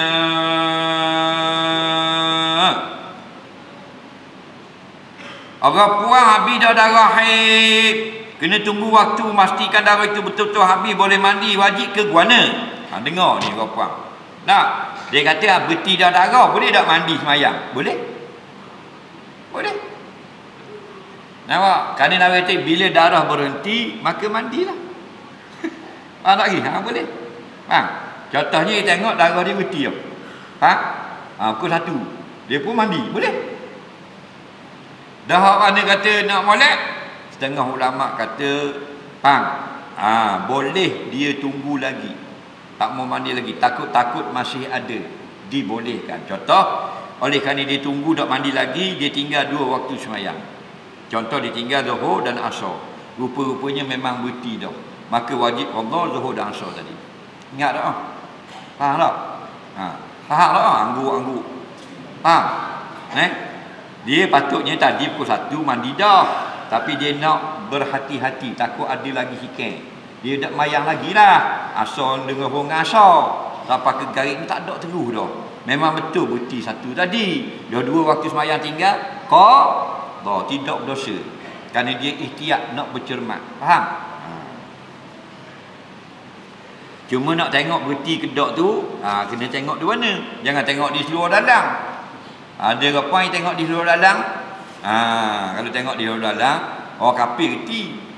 Dia tengok di spender. Ada lah bersih spender. Dia tengok dia tu segi nama dia. Beli kedai rucik tu. Pek pandai mu. Ni dia tengok dia beli kedai. Tak ada dah. Tak ada kan beli kedai. Tak ada dah. Bukan tengok situ. Dalam Islam bukan tengok situ. Sebab kadang-kadang ada lagi ujung-ujung orang-orang darah tu baik. Tapi tak kena di sini, ada di tepi kemaluan. Faham lagi? Sebab tu cara nak tengok, duduk tinggung puang. Balik lagi ajar bini tak mari kuliah. Duduk tinggung macam nak berok. Faham? Duduk cakung. Bila duduk cakung, ambil air, sembuh di kemaluan dulu. Sembuh dulu. Buat dalam bilik air, yang buat atas lampu. Tengoklah anjay. Buat lagi habis benda nak kena kabur. Dah lagi kira bodoh apa atas lampu. Dalam bilik air kunci itu. Sembuh tu. Apa tujuan sembuh? Takut-takut hak kering-kering hak lama dah lekat tepi tu lagi. Faham? Jadi biar dia turun bubur. Okey. Lock dalam 5 minit, ambil kapah. Dalam kitab hadis bukan kapah, perca kain dikoyok-koyok dibuat tajam gitu.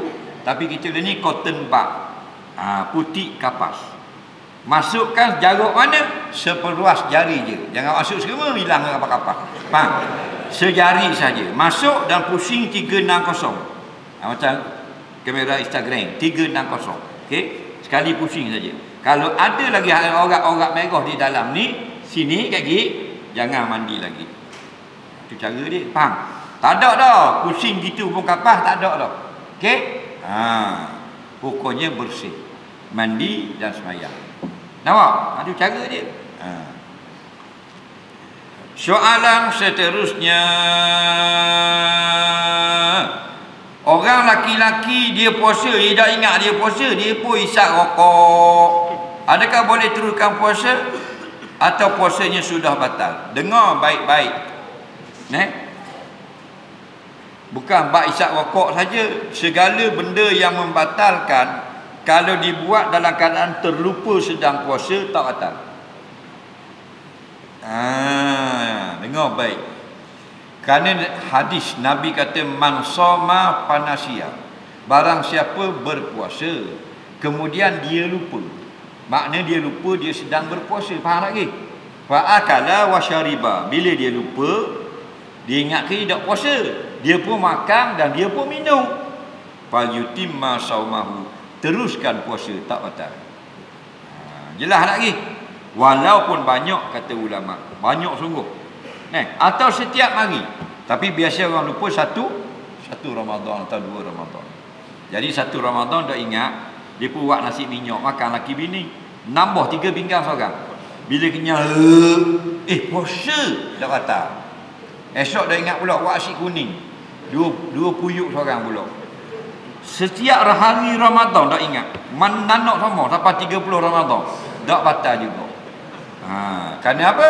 fal yutimma saumahu, teruskan puasa kerana dak ingat. Kalau batal, Nabi akan kata fal yaqdi, hendaklah dia qada. Faham lagi?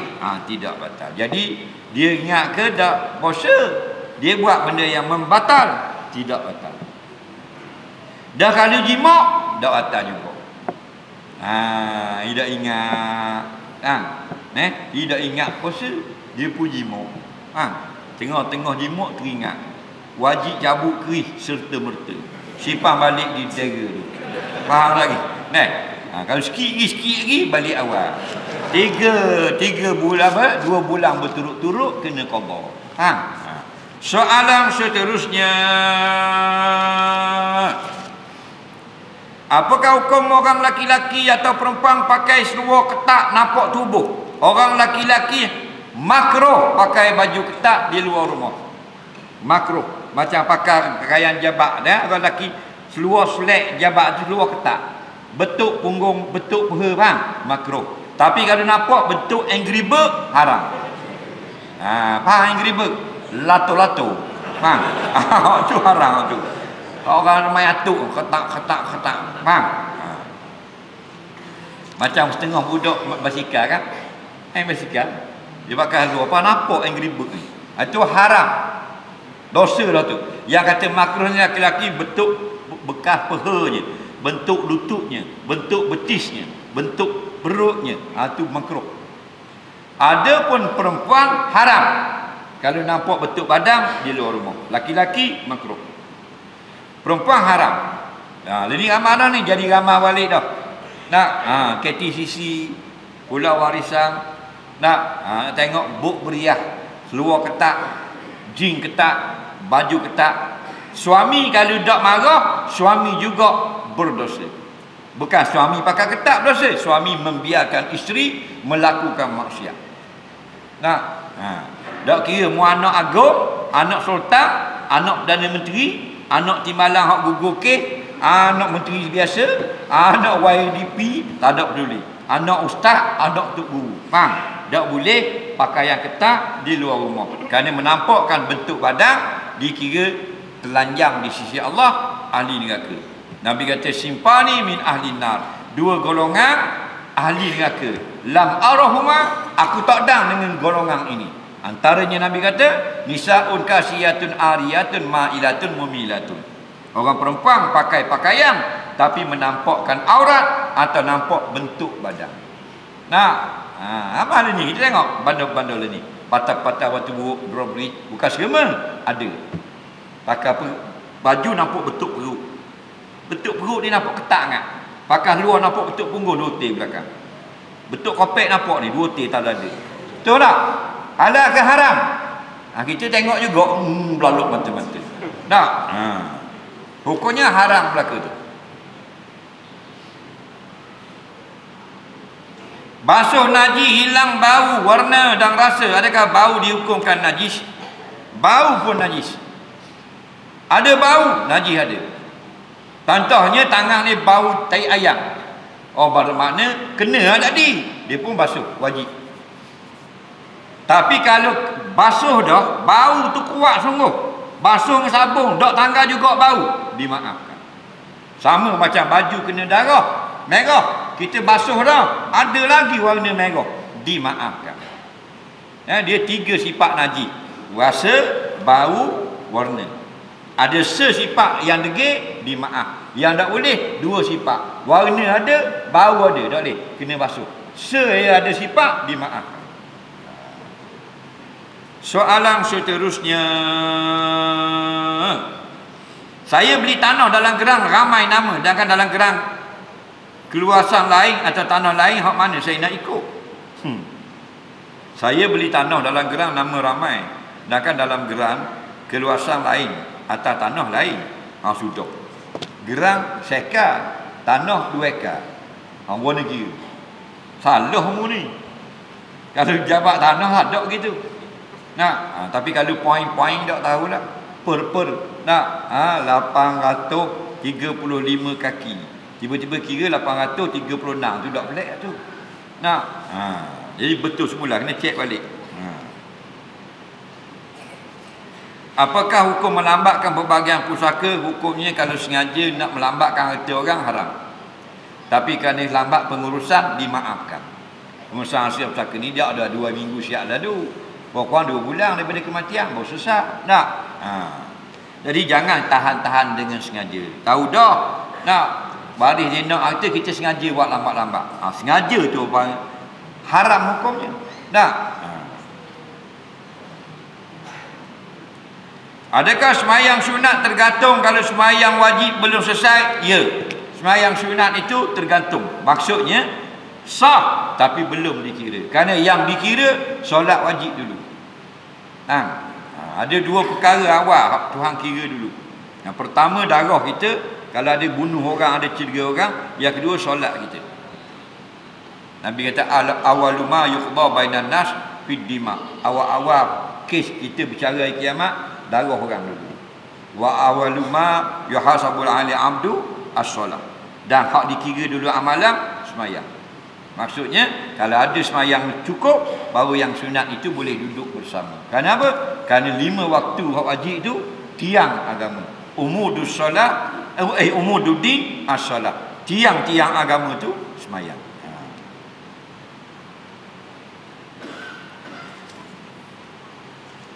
Isteri tak mau ikut laki. Orang isteri laki orang miskin, isteri anak orang kaya. Pulak dah. Suami miskin, bini laki miskin, bini kaya. Bini tak mau ikut laki. Boleh tak? Boleh. Boleh mana? Boleh dosa. Kerana apa? Kerana bila kita berkahwin wajib taat. Kalau tak mau taat nak pakai kekayaan, jangan kahwin. Ar-rijalu qawwamuna 'alan nisa. Lelaki ketua rumah tangga, perempuan dipimpin oleh suami. Italaqtu lailata usriya bi. Nabi cerita pada malam aku Isra' Mi'raj, ra'aitu finnar, aku dipertontonkan ke dalam neraka. Izan, tiba-tiba bila aku tengok aksaru ahliha an-nisa. Ramainya perempuan dalam neraka. Ada 2 jawapan yang terkenal dalam kitab-kitab hadis. Pasal apa? Kaifa zalika ya Jibril? Kenapa jadi yang demikian itu wahai Jibril? Ramai umatku yang perempuan masuk neraka. Kerana mereka kufur kepada suami. Kufur kepada suami. Maksudnya tidak berterima kasih pada suami. Dalam riwayat yang lain tidak taat kepada suami. Dikillati ta'atihinna li azwajihinna, kerana tak ramai yang taat pada suami mereka itu. Deraka ramai. Jadi walaupun mu anak agung, anak sultan, anak Perdana Menteri, wajib taat pada suami. Tak mau taat, jangan nikah. Hukum dia gitu. Itu undang-undang Islam. Tak mau ikut undang-undang Islam, go to hell, masuk neraka. Dia gitu saja kaedah. Nak ikut undang-undang bapakmu, tak ada. Bumi ni bukan bapak awak yang punya. Allah yang punya. Betul tak?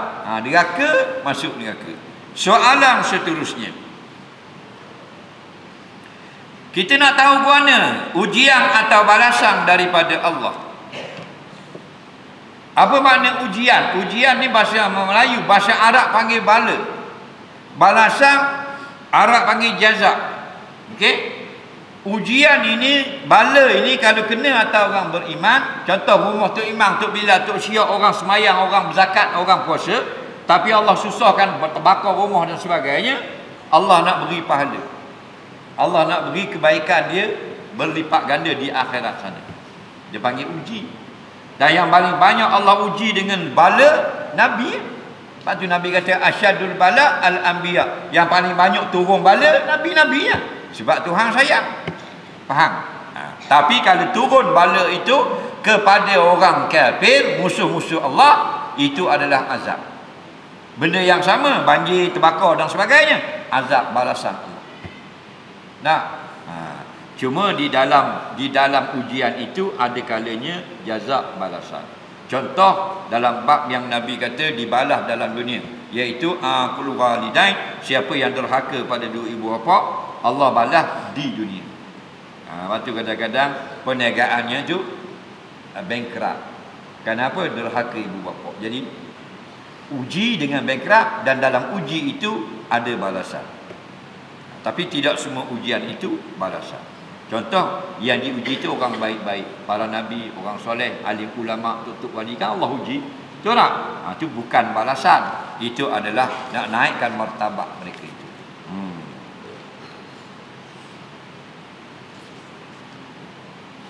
Apa hukum saya sedekah duit ke masjid dan niat pahala pada orang yang pernah saya zalimi, seperti buka aib dan ambil hak orang? Dia pernah buat jahat ke orang, lepas tu dia pun sedekah duit ke masjid, niat ke orang tu, boleh. Dan lepas tu maaf dah akhirat? Tidak. Mudah-mudahan kita berdoa agar dia halalkan kita, itu boleh. Tapi tidak mesti dia maafkan kita. Kerana bila kita buat zalim ke orang, terlibat dengan harta, tak boleh taubat, melainkan kena bayar balik harta tu. Contoh, dia curi motor Honda Car harga RM1,000, dia taubat dah, tak terima, mesti cari balik motor tu, beli balik atau balik ke tuang dia. Itu cara nak minta halal. Faham tak lagi? Jadi susah. Lepas tu jangan buat dosa terlibat dengan orang. Nak?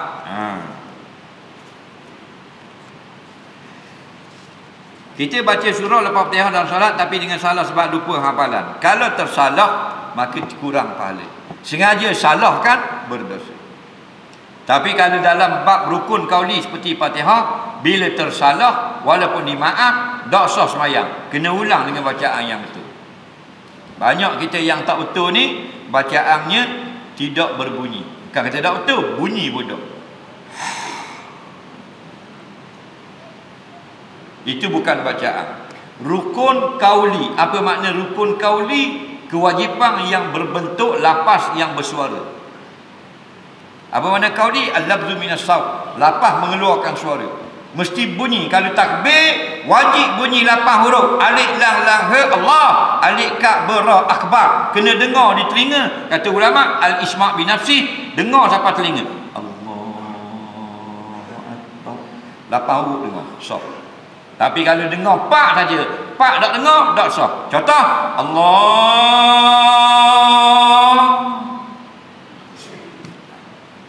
akbar tak dengar, tidak sah. Walaupun dia semayang khusyuk, tak sah. Nampak? Fatihah daripada bismillah sampai waladhdallin 156 huruf. 156. Kena dengar belaka 156. Bismillahirrahmanirrahim. 19 dah situ. Alhamdulillahirabbil alamin. Ar-Rahmanir-Rahim. Walaupun perlahan, dengar. Sah. Tapi amal kan?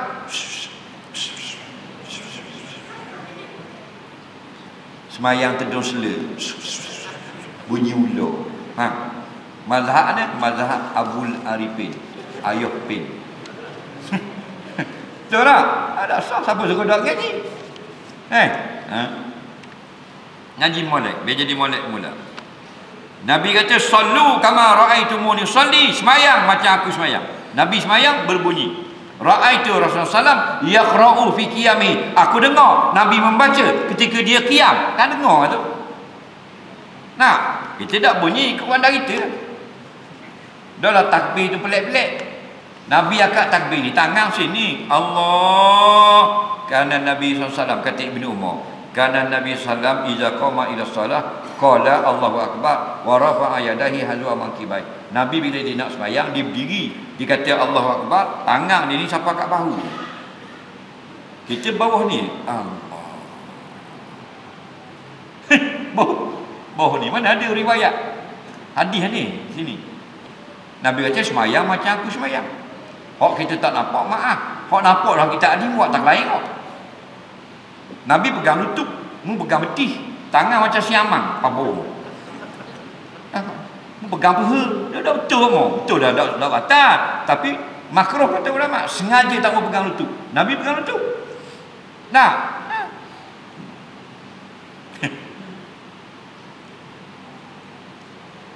Oh anju ini ayu.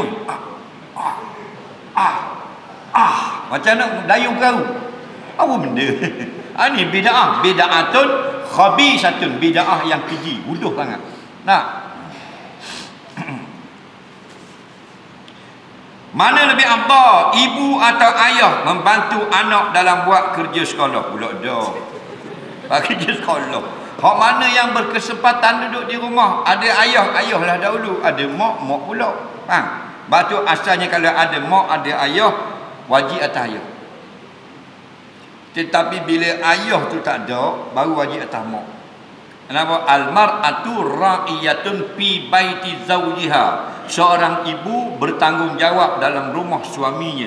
Kata ulama yang syarah hadis, ketika suami tidak ada di rumah.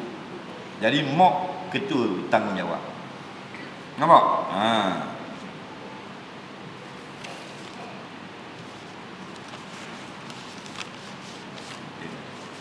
Apa hukum bermain dam? Boleh main? Siapa nak tanya lisan, bersedia. Main dam. Tahu tak main dam? Dam haji. Tahu? Ramai orang. Siapa tak pergi haji? Orang balik haji tak pergi, dia main dam tu lagi. Main dam tidak salah. Dalam kitab I'anatul Talibin ada. Kalau kitab usul Al-Mawsu'atul Fiqhiyah Al-Kuwaitiyah, boleh rujuk. Main dam. Okey? Hukumnya harus. Bila harus?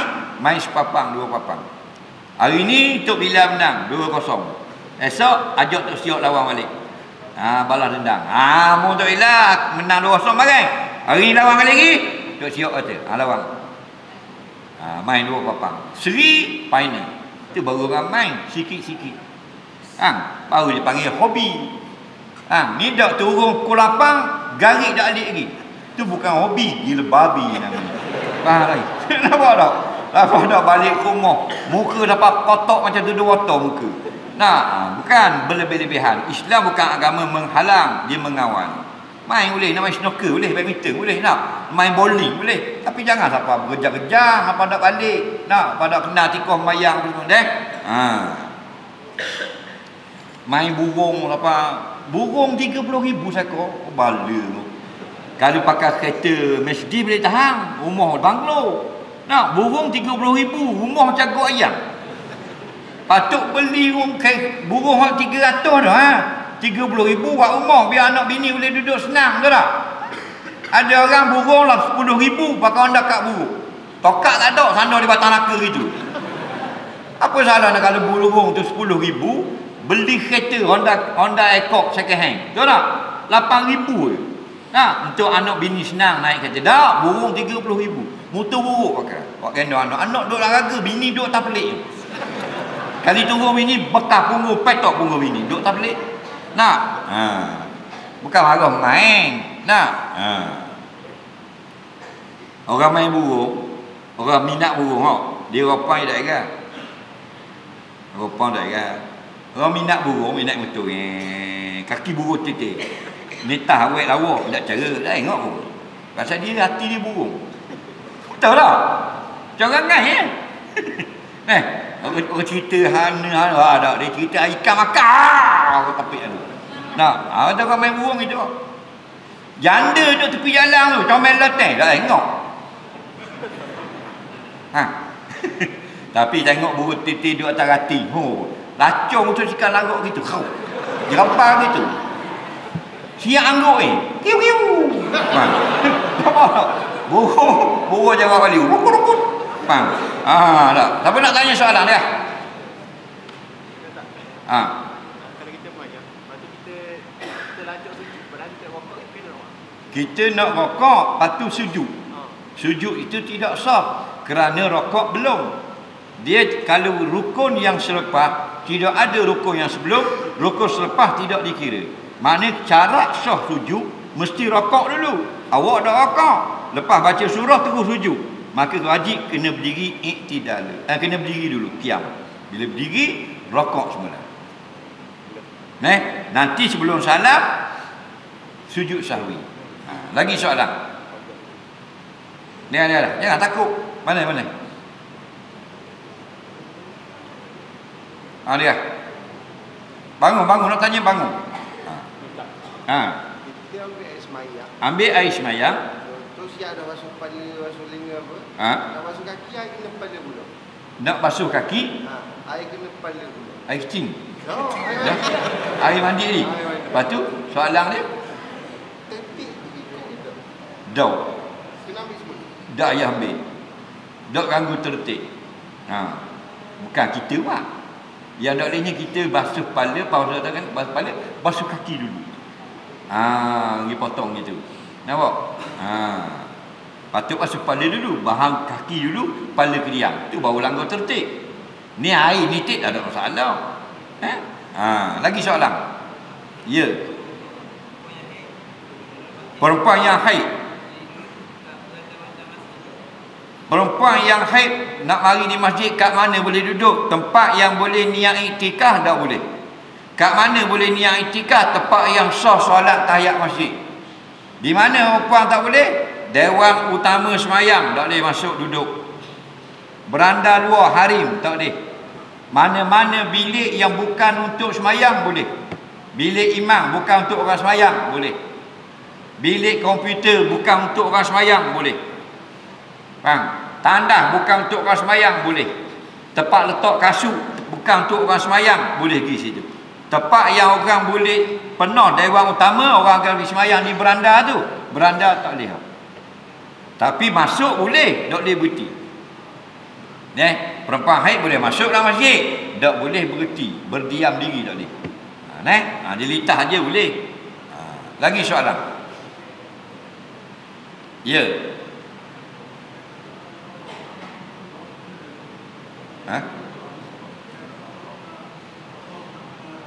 Siapa dengar?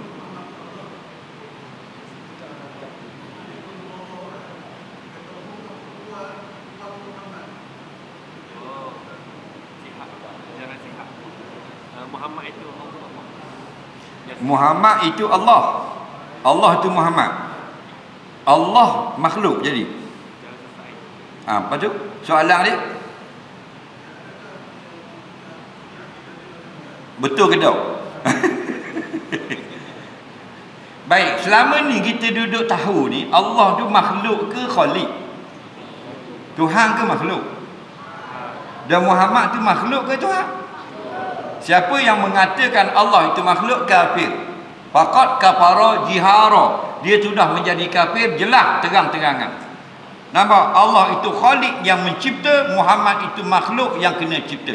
Sebab itulah ahli sunnah wal jamaah sepakat, barang siapa yang menyamakan Allah dengan mana-mana makhluk atau sifat makhluk, dia sudah jadi kafir, kekal dalam neraka. Na'udzubillah. Terima kasih. Lagi soalan. Dia. Beza aurat. Aurat siapa?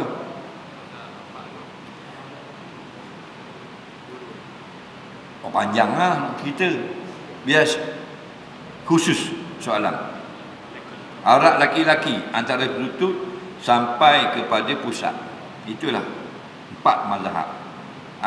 Cuma pada istilah aurat, dalam mazhab Maliki satu pendapat Hanafi, bukan aurat melainkan 2 kemaluan. Tapi bukan boleh buka. Yang ramai orang salah faham, dia kata peha bukan aurat, boleh pakai seluar pendek. Tak ada dalam mazhab Pak kata boleh pakai. Dia hanya kata bukan aurat tapi wajib tutup. Faham lagi? Bukan aurat, wajib tutup. Kita faham bukan aurat, boleh buka. Kan salah lah tu. Nampak? Sebab aurat di sisi mereka ini ialah Angry Bird dengan dubur. Demu berani tak? Baru Angry Bird dengan plastik, dubur bubuh tu 2 botol. Jalan pasal. Orang tu buat apa ni? Maliki. Tiga kali semayang itu. Haram dalam mazhab dia. Cuma nak khabar aurat ke tidak? Wajib tutup. Sama dengan perempuan, suara dalam mazhab Syafi'i tidak aurat, tapi wajib. Tapi haram bernyanyi. Kenapa? Kerana menyanyi itu bukan mendedahkan aurat suara. Nak melunakkan suara yang diharamkan dalam Al-Quran. Faham lagi? Dia kena faham baik. Lagi soalan. Belakang.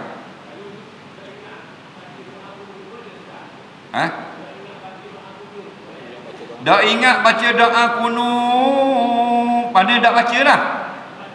Dah baca sah semayang. Kerana baca kunut bukan wajib, sunat.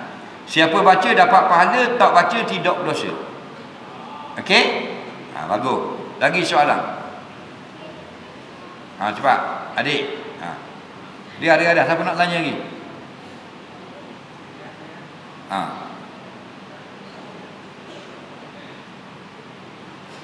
Nak balik awal lagi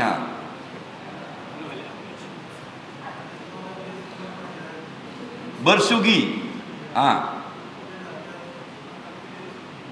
Soalan ni tak dengar. Tak dengar. Tak dengar.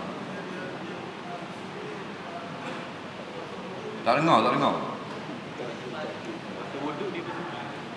Ha? Masa wuduk bersugi. Sebelum takbir bersugi. Sugi lepas takbir. Sebelum takbir bersugi. Hukum bersugi. Apa makna bersugi? Bersugi artinya membersihkan mulut dengan menggunakan alat. Kalau tak guna alat, bukan sugi. Kita ambil air terkemar, dipanggil madmadah. Siwak ni ialah menggunakan alat. Sama ada alat itu kayu sugi, atau berus gigi, atau lidi, atau lidi rezek. Andalah ada alat yang kita celah-celahkan gigi kita dengan gosok-gosok, dipanggil perbuatan itu siwak. Okey? Jadi hukum dia tanya, sebelum kita semayang, apakah hukum kita bersugi? Hukumnya sunat muakkad. Nabi pernah kata, laula an asyqa ala ummati la ahmartuhum bisiwaki inda kulli salatin, atau kama qala, kalaulah aku tidak fikirkan nak memberatkan umat aku, sudah tentu aku wajibkan mereka bersugi sebelum solat. Di sinilah bezanya bersugi dengan berus gigi. Berus gigi kita buh dalam bilik air. Siapa yang bangun pagi, dia masuk bilik air, dia pakai berus gigi, dia bubuh obat putih tu, Colgate. Buah satu, dia pun gonyok. Perbuatan tu dipanggil bersugi juga. Faham? Tetapi kalau nak semayang tak sesuai. Orang kata Allahu Akbar, tok siap waktu beg gigi. Nampak bakambur tu beg buih. Tak sesuai lah. Jadi yang sesuainya di masjid kayu sugi. Dalam kitab Al-Fiqh Al-Islami, Dr. Wahbah Zali menyebut, nak kelebihannya itu antaranya lah, dia digunakan meniru perbuatan Rasulullah ketika nak keluar roh, memudahkan keluar roh. Kerana Nabi dekat nak wafat, dia minta bersugi. Okey, dia gitu. Cuma nak ingatlah, bagi mereka yang bersugi, jangan letak di bawah. Bila nak solat, bubuh dalam poket. Dan yang haramnya dia letak atas Quran. Kayu sugi dia, buah gigi dia tu buah atas Quran. Hukumnya haram. Quran ada tepi dinding masjid, dia ambil kayu sugi, buah atas Quran. Hukumnya haram. Lagi soalan? Cepat.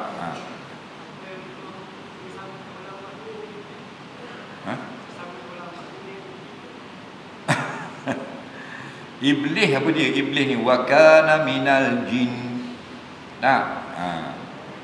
Iblis ini daripada keturunan jin, tapi yang paling jahat.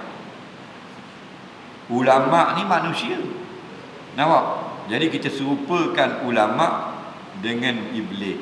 Dipanggil innallaha la yuhibbul mu'tadin. Kalau kita tak suka seseorang, jangan melampau batas. Allah Taala benci dengan orang yang melampau batas. Jadi waktu kita kalau tengok akhir zaman ni zaman fitnah. Betul tak? Kafir harbi yang wajib perang, kita kata baik. Ulama yang menerangkan hukum, kita kata penunggang agama. Itu akhir zaman. Sayakunu 'alan nasi sanawatun khoda'atun. Nabi kata akan berlaku atas umat aku nanti satu zaman penuh huru-hara kacau bilau. Hak molek kata huduh, hak huduh kata molek. Inilah zaman dia. Lagi soalan?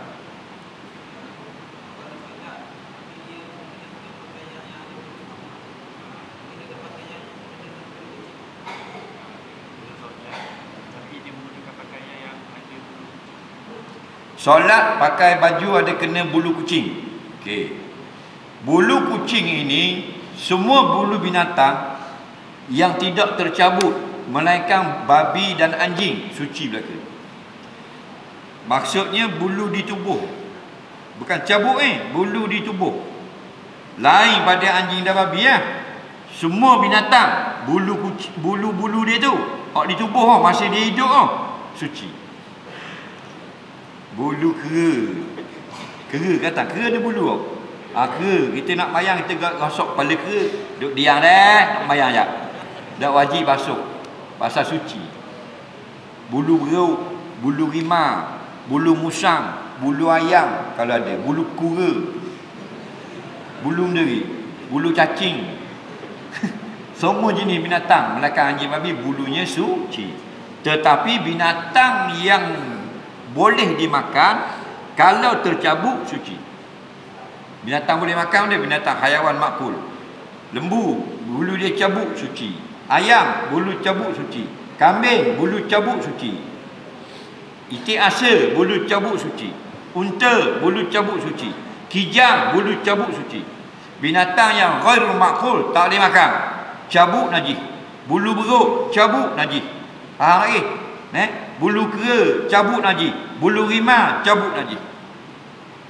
Dak cabuk dak najis bulu rimau. Kita duduk mayang bukit rimau mari gesek masa tayak awal. Gesek atas belakang. Dak atas mayang kita. Maka bulu kucing, binatang kucing boleh makan haram makan, tercabuk najis. Okey, dengar baik-baik.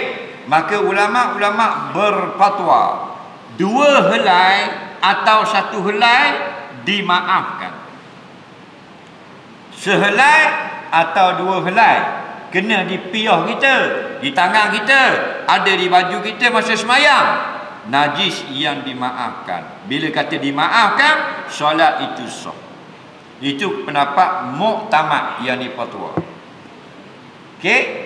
Dan banyak pada dua tidak dimaafkan. Itu pendapat yang paling kuat.